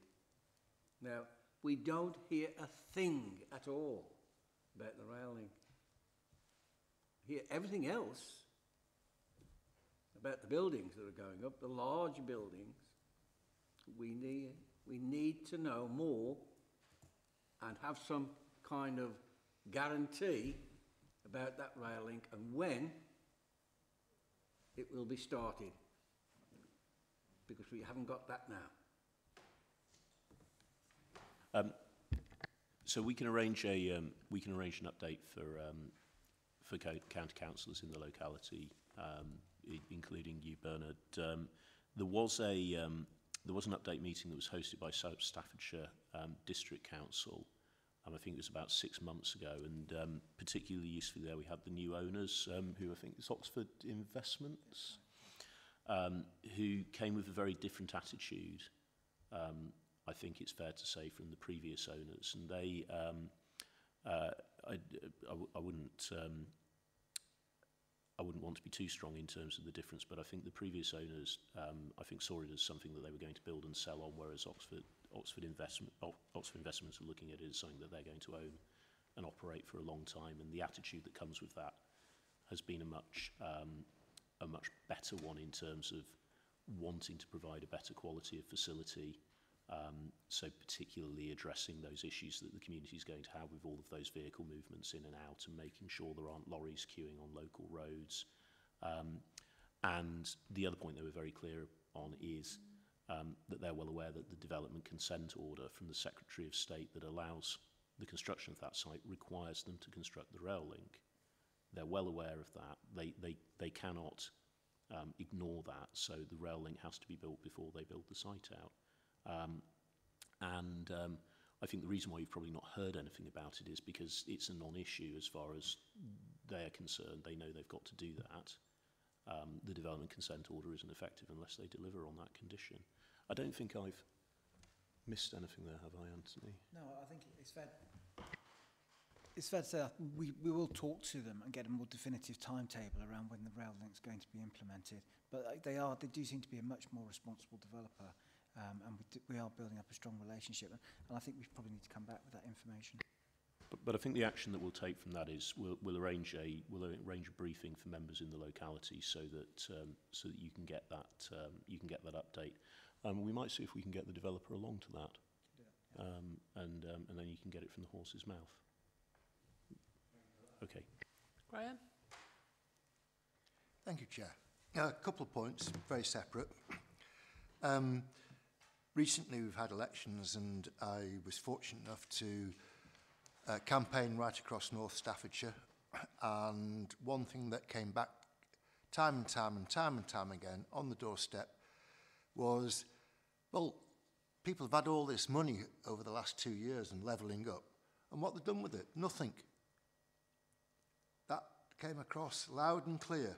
So anything that county can do to pressurise where funds are going. Now, I know you signed off the Rycroft site this morning, but I'm just saying as an example, that's one example, but there must be loads. And if people don't see the change happening, it doesn't matter what we say, oh, there's a plan for that. They're not interested. They want to see spades in the ground, diggers, new things going up. That's what they want to see. And they will not believe whatever we say. So anything we can do, we've got county council elections in 2 years, anything we can do in the next 2 years to hurry that investment so that people can see it and that we have delivered. Otherwise, people won't believe us. Second point, how many truck companies have we got involved in the hydrogen project? I know there's not many trucks manufactured in this country anymore, but the 4 biggest truck companies in the world are, I think, Mercedes, Volvo, PACCAR, and the Fiat one.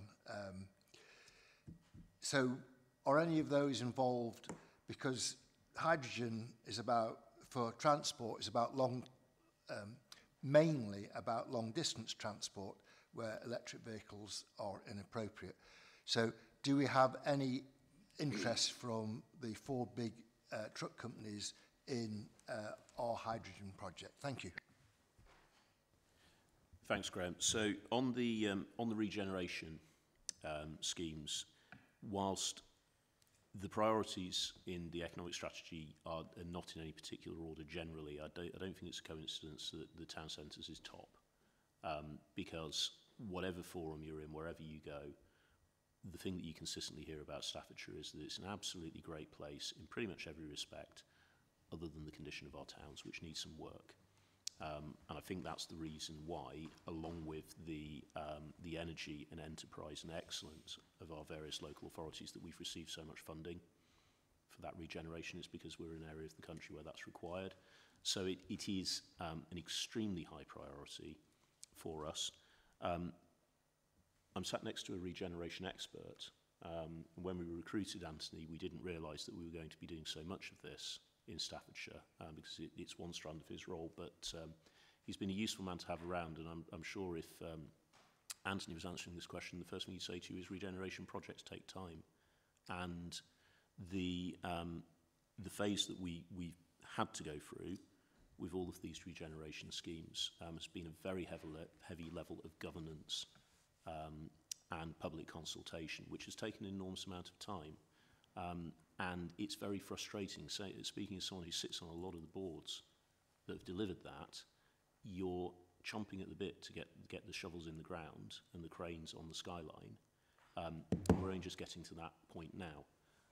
The key is going to be now to drive that delivery through, and also to make sure that the costs don't escalate too much, because of course whilst we've been going through all of that governance, inflation's been going up, hasn't it?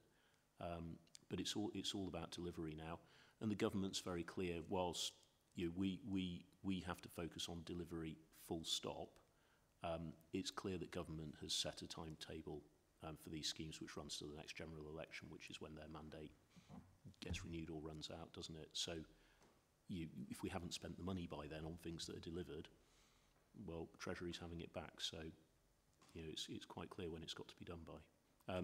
On the point about hydrogen and transport, I think the one thing I do have to say is that whilst we are pulling all of this together as an investment proposition for government, what we are pulling together is the activities of various private enterprises and universities. So along the A50, A500 corridor, we've got JCB, Rolls-Royce, Alstom and Toyota, who are all developing engines to put into things using hydrogen. We don't have a truck manufacturer on that corridor at the moment. It would be a very good thing, wouldn't it, if one of them wanted to relocate there in the future because of the excellence in manufacturing and innovation that's represented there. But that's not part of the mix at the moment. If we get to where we want to with it, perhaps that's something that might come in the future. It'd be nice to have a bus manufacturer there as well. And you're spot on in terms of it being for long journeys and for heavy vehicles. Those are the things that are mainly represented there. Passenger vehicles, Toyota will sell you a hydrogen saloon.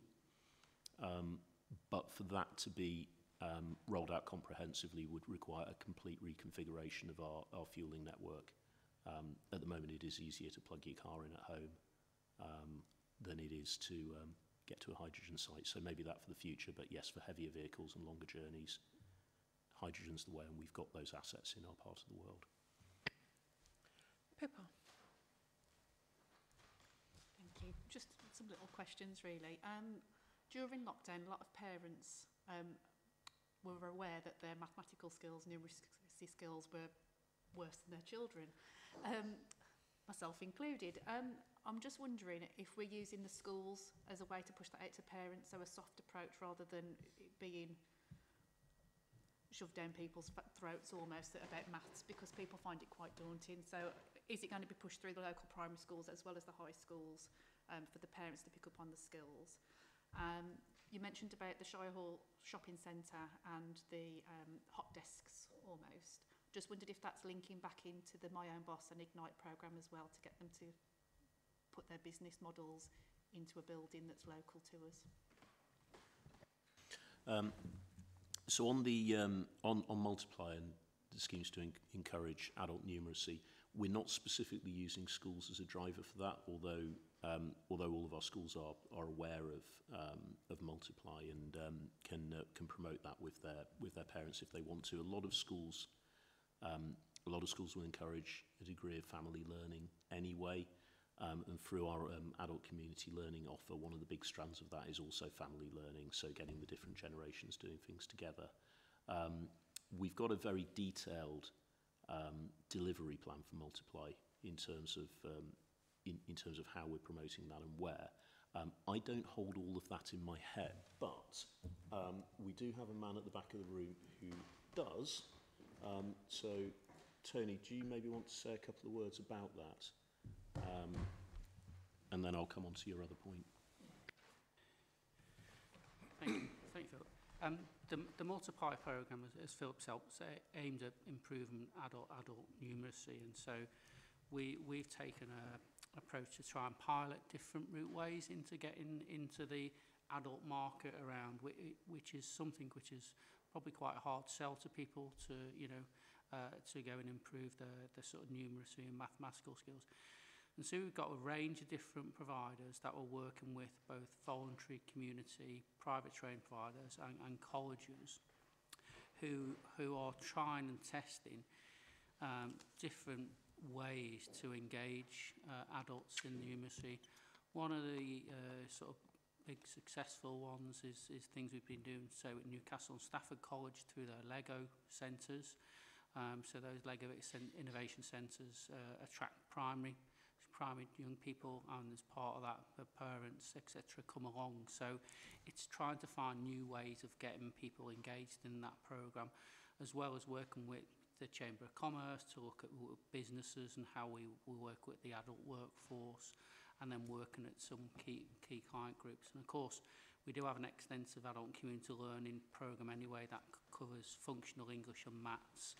And so we have got that read across and those linkages there in terms of taking place. And there's, you may have seen, lots of different campaigns going on around numeracy activities and things. We've been trying to help people with cost of living and things like that, and budgeting and stuff like that, just to try and get the sort of that reach out there. And of course, a lot of our other adult programs as well have sort of things like digital numeracy, English language skills embedded in them courses. So if you're doing, a science or engineering or a craft or woodworking course, there will be elements of numeracy and things like that in those as well. So it is, a broad offer in that sense. But the Multiply programme in particular is something we've got over a 3-year window, and it is something we're trying to grow and try and diversify our routes and ways to engage people with. So as we move through the programme, we'll see it develop and evolve as things become more successful. So what we will take away as an action from that, though, is to look specifically at whether we can promote Multiply to schools. We've got a very efficient way of talking to schools. It's called the Schools Bag. You've obviously come across it, so it's pretty easy for us to do that, and so we'll take that away as an action to see what more we can do on that front, because it's a good suggestion. Regarding the various business startup and step-up support schemes and enterprise centres, the same team run both.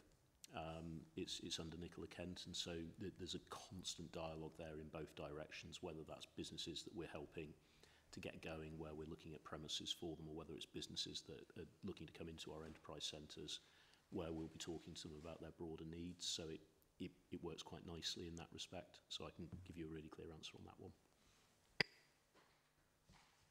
Can I just ask then, can that be shared with Cannock Chase District Council for when they're doing their levelling up at the town centre as well, please? Yeah, that's absolutely fine. So I'm on their levelling up board, which has paused temporarily, but yeah, we've got the very free flow of communication with them. Anthony, I'll ask you to pick that up as an action. Thank you. Any further questions? No? Okay, we've got 3 recommendations that Philip read out at the start. We consider the update on progress, we consider the interventions already made, we invite the Deputy Leader back in 6 months' time. Are we in agreement with that? All those? Yes? That's brilliant. We'll see you before 6 months, Philip, I'm sure, but on this topic, 6 months' time. Thank you, gentlemen, for your input. And we will move straight on to digital infrastructure, and now believe that Philip and Idris are going to do this. Yes, I think I'm your Simon Tagg for the rest of the afternoon, aren't I?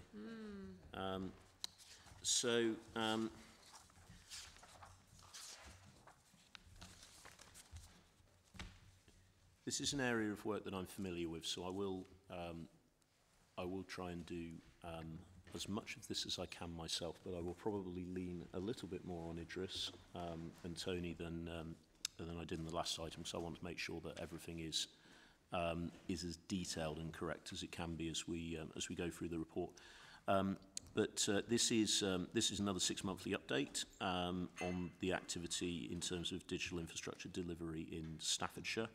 The digital infrastructure framework that was presented as part of the digital infrastructure in Staffordshire report, and that the committee looked at in April 2022, was agreed by Cabinet in June of last year.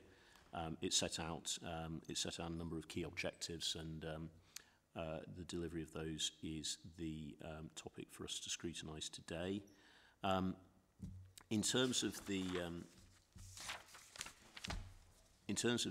objectives here, fundamentally what we're looking at here is Project Gigabit, which is nationally run by Building Digital UK, which I think we're going to be calling BD UK for the rest of this, which is an executive agency of the DCMS. So their mission is to ensure that homes and businesses across the UK can access fast and reliable digital connectivity. Project Gigabit is their project to deliver that, working with local authority partners and others. And in May 2022, we carried out a market engagement exercise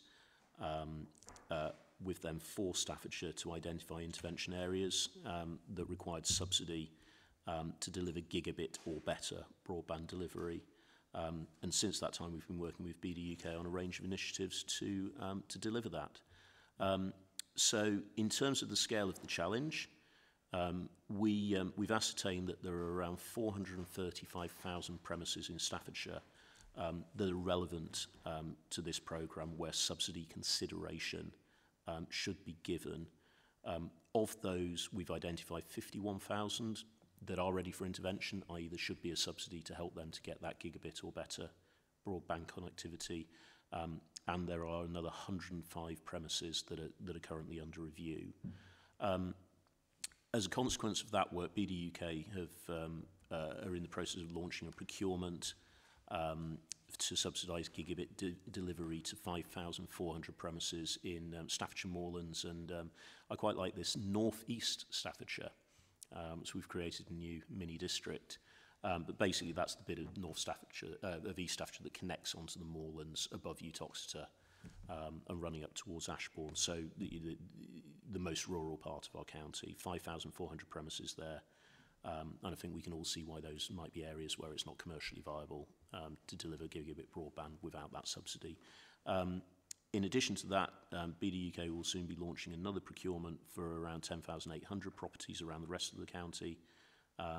And we're also working with BD UK and suppliers on voucher and subsidy projects for about another 4,800 premises. So we've got about 20,000 of those 51,000 premises that we're already taking action on. As a part of ongoing sub-regional procurement, so over wider geographical areas, there are also two broader intervention areas that are currently being worked on. I think they call them gigahubs. And one of those is led by Nottinghamshire County Council and the other by the Department for Education, looking at premises that fall into particular categories, so schools and health centres, to be subsidised for gigabit connectivity. In addition to that, we still have the government's gigabit voucher scheme, which is running, that looks to provide vouchers for the owners of premises to use to obtain gigabit broadband. We have 21 communities, 1,179 premises that have gone live using that voucher support, with another 6 communities and 947 premises in the pipeline to do that, and another 5 communities with 320 premises that have been approved for that but are not yet in the pipeline. There are a variety of other much more localised interventions that are detailed in the report as well, which I'm sure you'll all have read about. But that broadly covers the interventions that are there.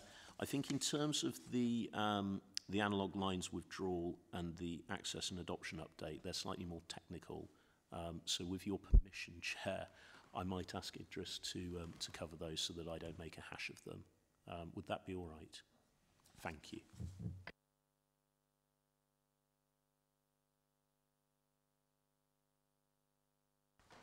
Thank you, Chair. Let me go through the reason I got Droington and Lee Heath in there, the piece that Philip just ended up with, is that it took 2 years of working with the community around Droington and Lee Heath to get them connected up.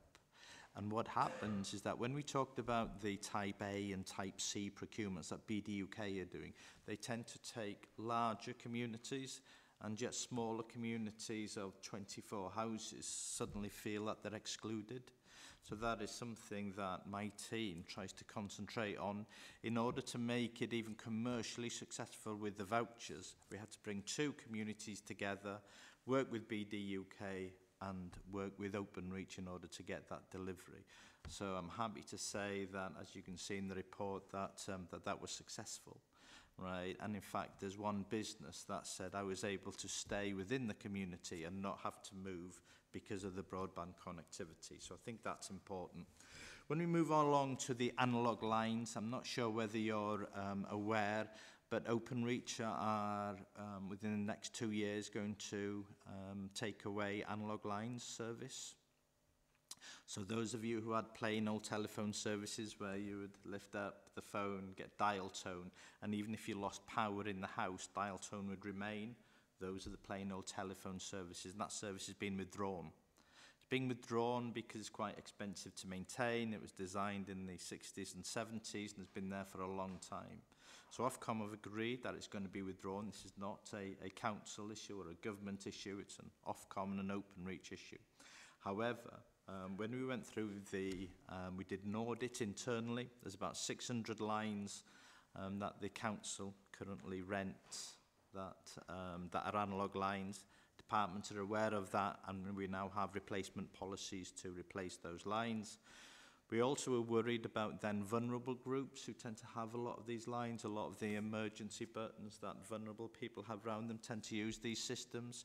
So we are working with Catherine Mann and making sure that vulnerable groups are getting that message out to those communities. That was quite important for us. I'm also working with the Civil Contingencies Unit. For those of you who remember, there was a Storm Arwen last year for communities up in Scotland. When the power went out for over a week, after mobile phones stopped working, right, they were in a lot of trouble, those who just, stayed on digital, as it were. The analogue lines worked fine. So that is an issue for the Civil Contingencies Unit. So we're working with those and how that will move forward. And the piece that I brought up with Cabinet was the fact that there is something to be thinking around digital resilience. So the more that as an authority, and in fact, as a country, we head towards this digital world, we just need to be thinking about how resilient we are, right? So a lot of things around cyber security, a lot of things about how information is retained, those are policy decisions for you to be thinking about. I have no recommendations, but it's just a warning that came to my mind as I was going through this piece of audit. Right, moving on in terms of then so let me just get my notes back up to I think. So then I wanted to just go through why are we doing this, right? Because I'm spending a lot of time putting in digital connectivity into the county. A recent article, I think came out a little bit earlier, was published by Smart Insights that says those who have digital skills, on average, get paid 29% more than those who don't. We'll be aware, and I've got it in the report, that in order to apply for a lot of jobs now, and I know one of the councillors brought it up yesterday, today, around about lots of jobs being created, most of those will be released digitally. So we need to be concentrating on digital skills for the people in the county, and as a part of that, I think we've been signposting that as part of the access and adoption. So we're concentrating on that as a piece moving forward. The other bit I got in there, and I know I've just passed over because I just got myself a bit mixed up because the slides aren't what I was expecting. We've also been working with the network providers. There was a question about pavements and reinstatement going on. And I know Councillor Williams was particularly concerned with the fact that we could have up to 17 different alternative network suppliers digging up our pavements, and then 17 different types of reinstatements. First of all, although there are 17 different organisations interested in investing in Staffordshire in terms of network deployment, they won't all do it in one location. They are interested in different areas. So we have people coming down from the north, if you like, east, west and south. So it's unlikely we'd ever have more than 4 organisations doing that. But in working with the Highways Department, I've included it in the report, we've created a Staffordshire approach that we're sharing with each of the network suppliers to be saying, if you are going to be digging up the highways in Staffordshire as part of deploying fibre, if you like, then this is what we expect of you. But in return, this is what you can expect from us as well. I think that's quite important to allay some of the fears around that area. The other bit, just going back to why we're doing this, I've estimated using some figures from BD UK that digital, in essence, going digital is worth about £1.3 billion worth of gross value added between now and 2030. If we did nothing, if we didn't do this, it'd probably still be worth about £600 or £700 million. But the going digital, right, adds between, I put it there, between 280 and 500 million pounds. So that is why we're continuing to do this programme. But not only are we doing fixed lines, if you like, we're also doing mobile pieces as well. We're part of a sub-regional procurement to be looking at how we can improve coverage in the county. One of the areas that people tend to do is when you're looking at your mobile contract is to be having a look at price. Sometimes it's necessary to be looking at coverage, especially if you're an inward investor and communications is key to what you're doing. You know, the chair knows that I normally say there'll be 1 million devices per square kilometre trying to get access to the internet in the next 8 years, right? So where people are deploying 4G and 5G and even 6G communications in the future will become key, and we need to be aware of where they are and start to point some of those things out. We're also working with central government on an accelerator programme in order to be looking at what sites we have as a county council that we can offer up to be deploying the 4G, 5G and potentially 6G. They call that densification. So that is to allow better coverage of mobile using some of our... It's a revenue generator, which is a good thing for us, but also, if we can, is to prevent those massive towers that you're starting to see around. We can't stop those that have permitted development rights to be able to do that, but if we can get them to be putting more, but in lower sites, I think that'll be visually better. So that's another piece of work that we are doing. And finally, in the report, we talk about investing in an Internet of Things. And again, that, I think, forms part of what we're doing. So what does this really mean? And some of the things that was interesting came up today during our conversations. So we look at consumer Internet of Things, such as wearables. One of the interesting things that we've been trying to get hold of is the Health Information Centre at Staffordshire University, investment in Blackheath Lane. Right, and start to be talking about how technology-enabled care can start to interface and how you start to link primary care and secondary care together. And these are the initiatives that I think digital starts to bring up. And our part in that is to be making sure that the more remote areas of the county aren't left behind. There's Enterprise Internet of Things, which includes smart factories and precision agriculture, but it's just that we start to look really about creativity and innovation in the county, so we're doing that with the Digital Programme Board. And then you've got public spaces, so that kind of waste management, environmental monitors, so we talked about gullies a little bit earlier. These pieces of technologies now are quite cheap, so as you can start to see and find out very quickly where flooding might be taking place. So these are some of the areas of benefit that I think the digital technology is moving us forward on. Okay, I rushed that a little bit probably, but there we are, that's the report. Thanks, Joe. Thanks, Idris. I'm going to give you a starter for 10. We talk about connecting some of our most vulnerable residents. Where do we stand with care homes and things like that? I know that not everybody in a care home is going to want to be on a laptop or a mobile phone, but some people will. You know, the sheltered accommodation especially. So do we work with care homes and the elderly, for an example? Specifically, that wouldn't be my remit. That would be Richard Harling's remit in terms of how that kind of works. What we are doing, though, is that we are working with the organisations around multiple dwelling units. So what tends to happen there is large companies tend to want to avoid multiple dwelling units because they are hard to get the way leaves to start to go, putting cables all over the area. I think that will start to really have an impact when we start to have that link between the technology-enabled care that I talked about before, when they really start to need that, and the individual people, you know, the people under care, start to then say, I want my piece of technology that is mine in here. I think that's when we'll start to see that happening. And just quickly, we've had the conversation about Google Homes before, and how many devices people have in a home. I counted mine, and I've got over 100 because my house is a Google house. There's no light switches, there's no keys to the house as such. It's all been done to future-proof for a disabled husband. I probably have been hacked by Russians, yeah, but who cares? So, you know, how are we working with people, with companies like Google and, what's the other one? Microsoft, Alexa and all them, because people are using more of these devices. So yeah, so we've been talking with Microsoft. We have an offer from BT to go down to Adastral Park, which is their research and development area, to be talking about how we can benefit from the technologies.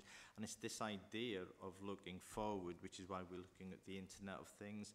We've also spoken to the South London Partnership, which is 5 boroughs, where they've come together to start to say, how can we use technology to benefit the citizens in different ways? As I pointed out to the people in South London Partnership, there were 5 large boroughs with about 1.2 million people over something like about 30 square miles. We're about 800,000 people over 1,000 square miles. Our challenges are different, right? But it's right that we start to talk about those things, because in the home, 200 devices per home, as I talk about, that's really important. But it starts to become more important about what you do between the communities, which is why we're talking with the mobile network operators about the coverage that they're putting into the economic highways. You know, as Councillor White was talking about the A50, the A38, the A449, the A5, the M42 to a certain extent. And so that becomes key about how we encourage their investment in our county. Sam or Pippa, who was waving? You mentioned analogue lines. If they're going to be decommissioned, is there a possibility, if needed, that they can be recommissioned in the future, just in case we need them? The digital skills promotion, is that going out via libraries to reach the generations that don't necessarily have access to internet? And the 16 providers, we've already seen 3 in the Cannock Chase district come through already, but we weren't given much notice that they were coming in, so we couldn't prepare our residents for it. So anything on the communication side of there that we can soften the blow of the disruption, because pavements, roads and everything, as we already talked about in highways, is a massive disruption. So any communication on that side of it beforehand would be a massive advantage for us. Yeah, I'd agree with that. Let me do the questions reverse order, because I think I missed the first one. The 17 organisations that we talk about in Leek, I know you've got a lot, you're very popular up in Leek. One of the things that we talk about within the Staffordshire approach is that communications piece. Right now, within the access area of ours, we have a Twitter feed called Full Fibre Friday. So we try and warn people who are coming in and start to talk about which areas are going to be affected. I don't think we have as many people following us as we'd probably like, but we've got that. We also have the Gigafast Staffordshire website as well, that again tries to inform people of where that is going. Including in that is also how to get hold of the libraries to talk about digital skills, of course. A bit of an oxymoron there in order to have the digital skills to get on, but we are working with libraries, so we're encouraging people when they come into libraries to be saying, look, you've got these sites, you can move on, and you can move on from there. And I missed the first question. It was just with regards to analogue lines, if they're being if they could they be reinstated if needed? No. Right. Once they go, they've gone. Right. So, if I may, Chair, one of the strands of work that we're developing at the moment is looking at civil contingencies and resilience as a county. It's in its very early stages, but resilience of our communications network is a good example of the sort of thing that we want to look at there, and just make sure that we're actively assuring ourselves that everything there is as it should be. The pandemic was a big opportunity, wasn't it, to learn some lessons in terms of those things that you think might never happen. And where as an organisation we've got lots of strands of work that are ongoing in different areas that we'd like to pull together more.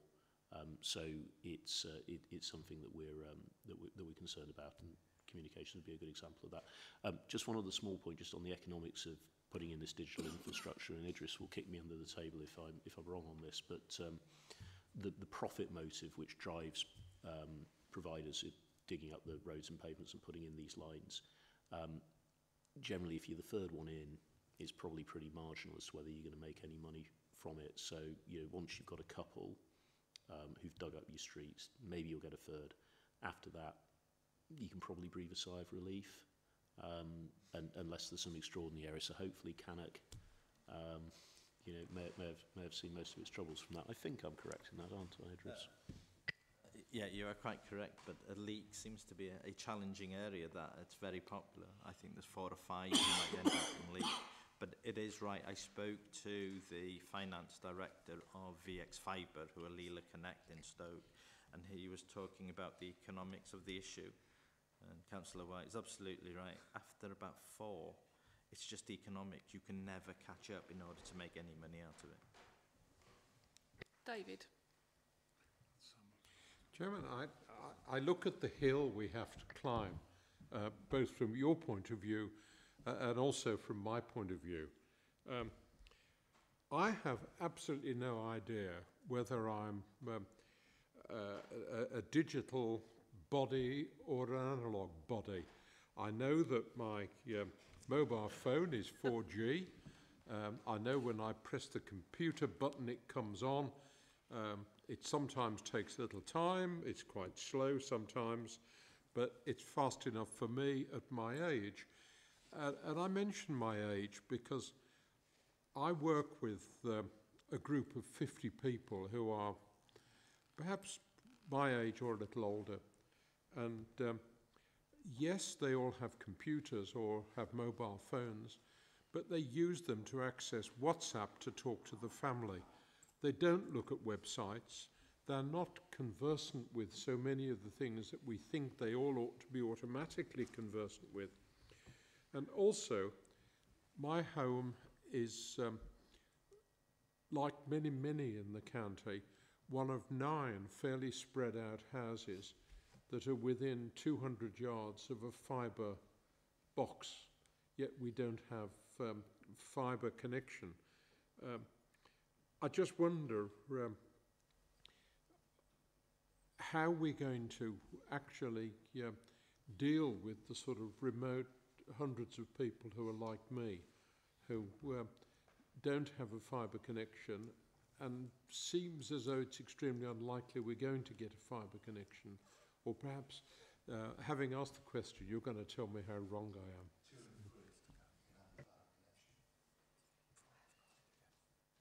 I am. I'm hoping you're slightly wrong.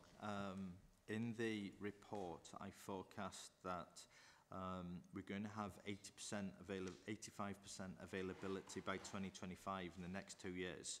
That was a real target set by Prime Minister Johnson when he was in there, that BD UK are having to move quite quickly to try and meet. At the moment, within Staffordshire, we're about 69%, of which fibre is about 42%, because some of it's gigabit capable that you can do over copper. We think we're going to get to about 99.5% by 2030.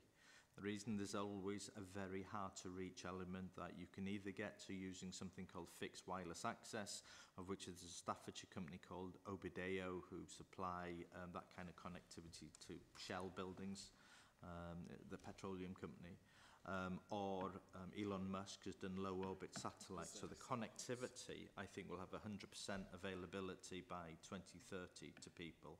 In terms of the fibre connectivity, I think we'll be in the upper 90s by 2030, and we'll have 85% availability by 2025. You know, we could say that about all of us, but I think what to answer your question, one of the things that it starts to do is, I know one of our strategic objectives is healthy and independent living.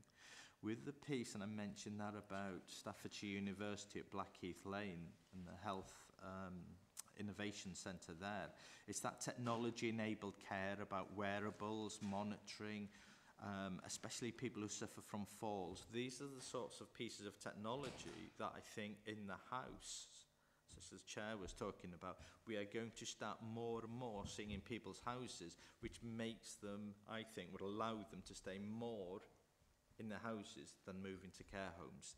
That's the advantage of the technology, I think. How we persuade people, how we move that forward, that's going to be an interesting piece, I think, moving forward over the next 5 years, 10 years, but I think it's worthwhile doing. How do I find out if I'm digital or analog compatible? If you've got a router in the house, you're digital. Sorry, if you've got a router, a computer router, so if you've got your computer, normally you are, I'd say you're digital, right? If all you've got in your house is a telephone, you lift it up and you get dial tone, and it still works when the power is off, then you're analog. Very few analog lines are left, but a lot of people in vulnerable communities still have those lines, have never gone to computer. It's about 5.3 million people in the UK who still haven't got connectivity, digital connectivity. Graham. Thank you. Like David, I live about 400 yards from a box which is owned by Openreach. They're the only provider on my road because we're in the country.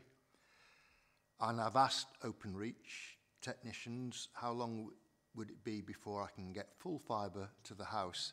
And they said between 10 and 15 years. Or you can have it tomorrow if you pay. And it's quite expensive.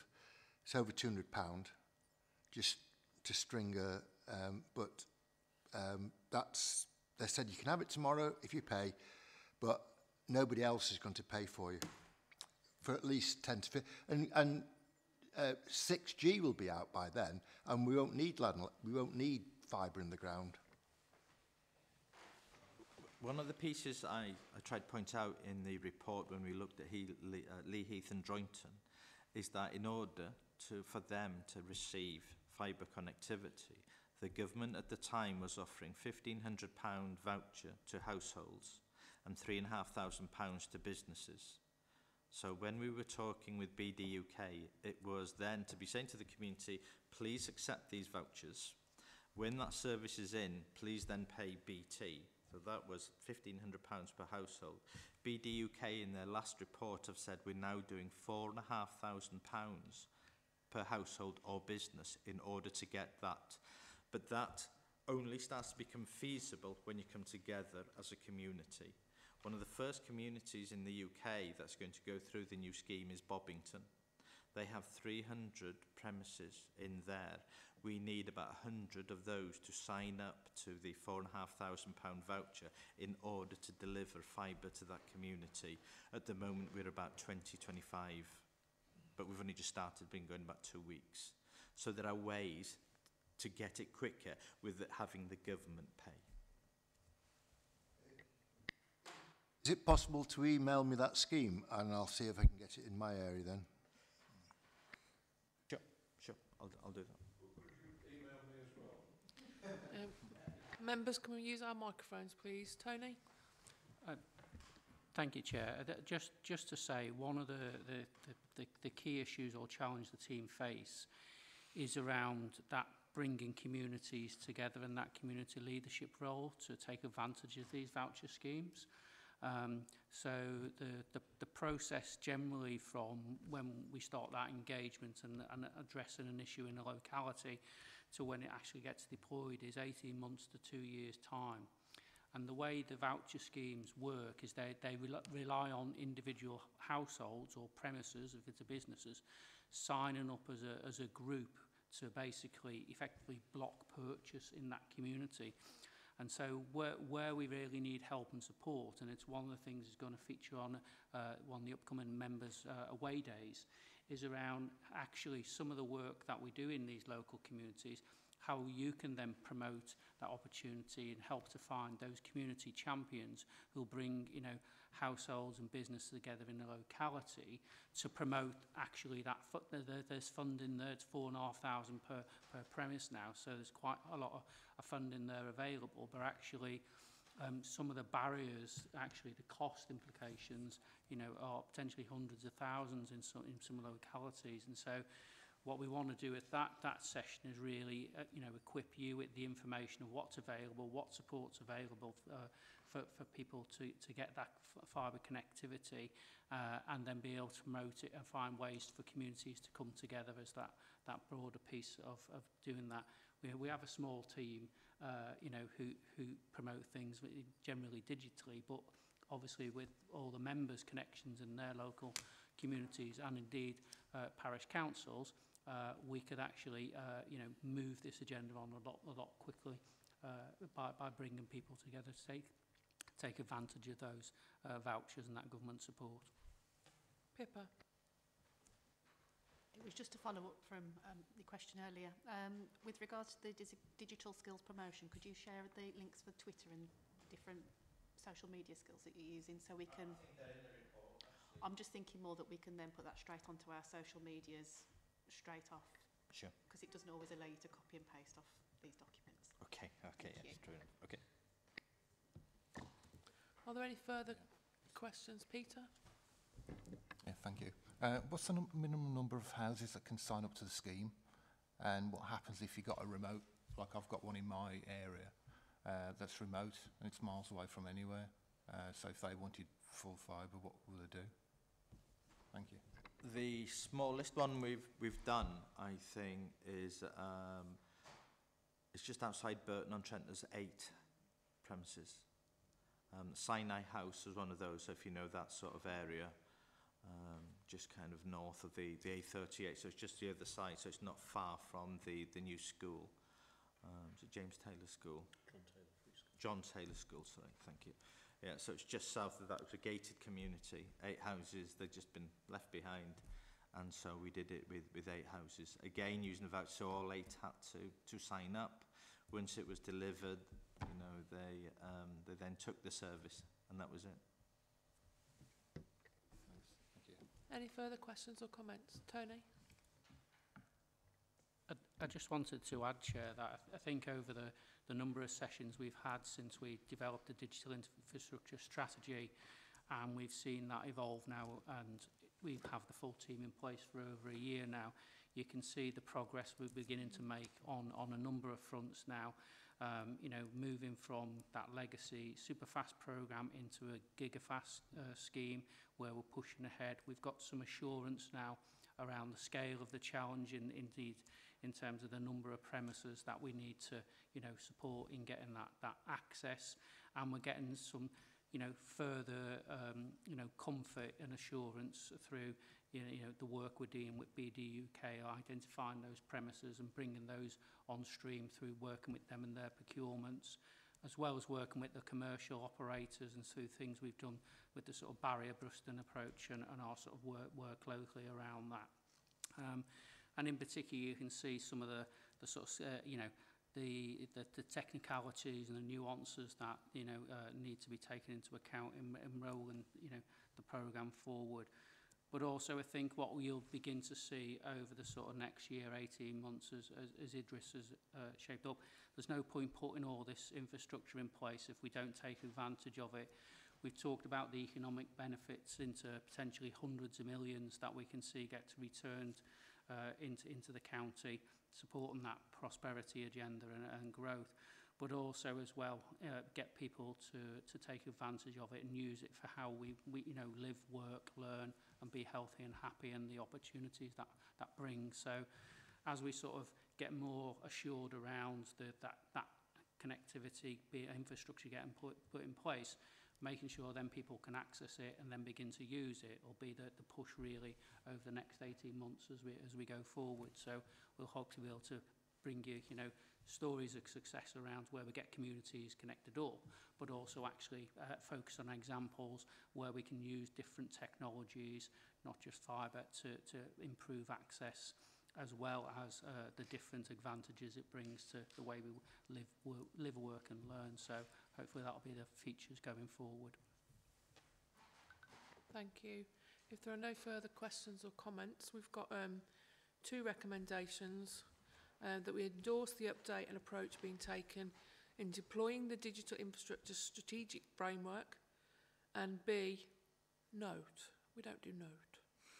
Don't do note. The further areas of consideration and improvement being developed in support of the Council's overall digital first strategy. Happy with those? Yeah. Apart from the word note. We never note on reports. All those in favour? That's carried. You're free to go. And we'll move on to our last item, which is the work programme. Jonathan. Thank you, Chairman. It's pretty much as set out in the schedule. We're still endeavouring to locate a member that can come and be scrutinised in connection with the Stafford bus strategy. Hopefully it could be Mr Williams, but if not, it might be Councillor Pritchard. Had details yesterday of an item Councillor Price would like to bring for scrutiny in July, which is the strategy for special needs provision. Councillor Price has confirmed that he is able to attend. So, with your permission, Chairman, Yes. I add them to the list. That was raised at the work programming meeting as well. It was. Okay. And I've also had details of a potential item for November, but I won't share details yet because we don't know whether the relevant cabinet member is going to be available. So, and we've got maybe the 2 items from the transformation programme to discuss. Yeah. So, with your permission, Chairman, if the committee want to leave, you know, decision whether to add this potential item in November to you. Yeah, that's fine. Okay. To the later meeting. Yeah. Members, I will tell you now, we've only got 7 meetings from the work planning programme we did on Friday. It's not going to be enough. So you need to be checking your emails when Jonathan sends out dates for new meetings, and obviously we'll do them as fair as we can, trying to distribute them and hopefully not all on the same times and days so it doesn't affect certain people. But we are struggling to get extra dates in. So please, when Jonathan sends you those, please accept or decline as soon as you can so we know where we stand with those. And there isn't anything else. Michael, did you... Oh, Graham? Say, if you want me to sit on the subcommittee, as Darryl was saying, then I'm happy to do so. Was my area of expertise looking at you know, I used to be a management consultant, as you probably know. Yes. So he's going to bring us a couple of items, and then we're going to work out if we need a work programme to discuss the other 22. Was it 24, he said? So there's nothing else. Oh, sorry, yes. Proposed scrutiny review, civil parking enforcement. We've all received the inquiry day report. We need to decide how we take it forwards. Do we want volunteers for a working group to discuss the way forward? Jonathan? So the report was just to add a bit of transparency, Chairman, because your inquiry day was held in private. The other question was, I don't know whether you want like a spread of members from the county on to serve on this working group.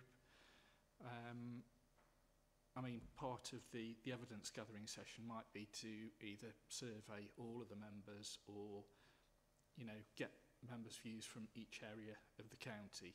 So if you can't include members from each area from the committee, it's not a complete disaster. Yeah, that's a good idea. We've got 8 districts, so ideally 1 member from each district. If they sit on this committee, great. If they don't, even better. Are we all happy with that? I think we got Councillor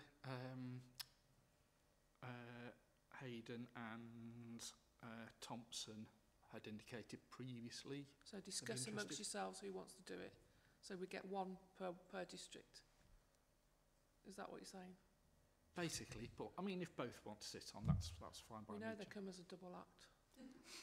Right. We conjoined.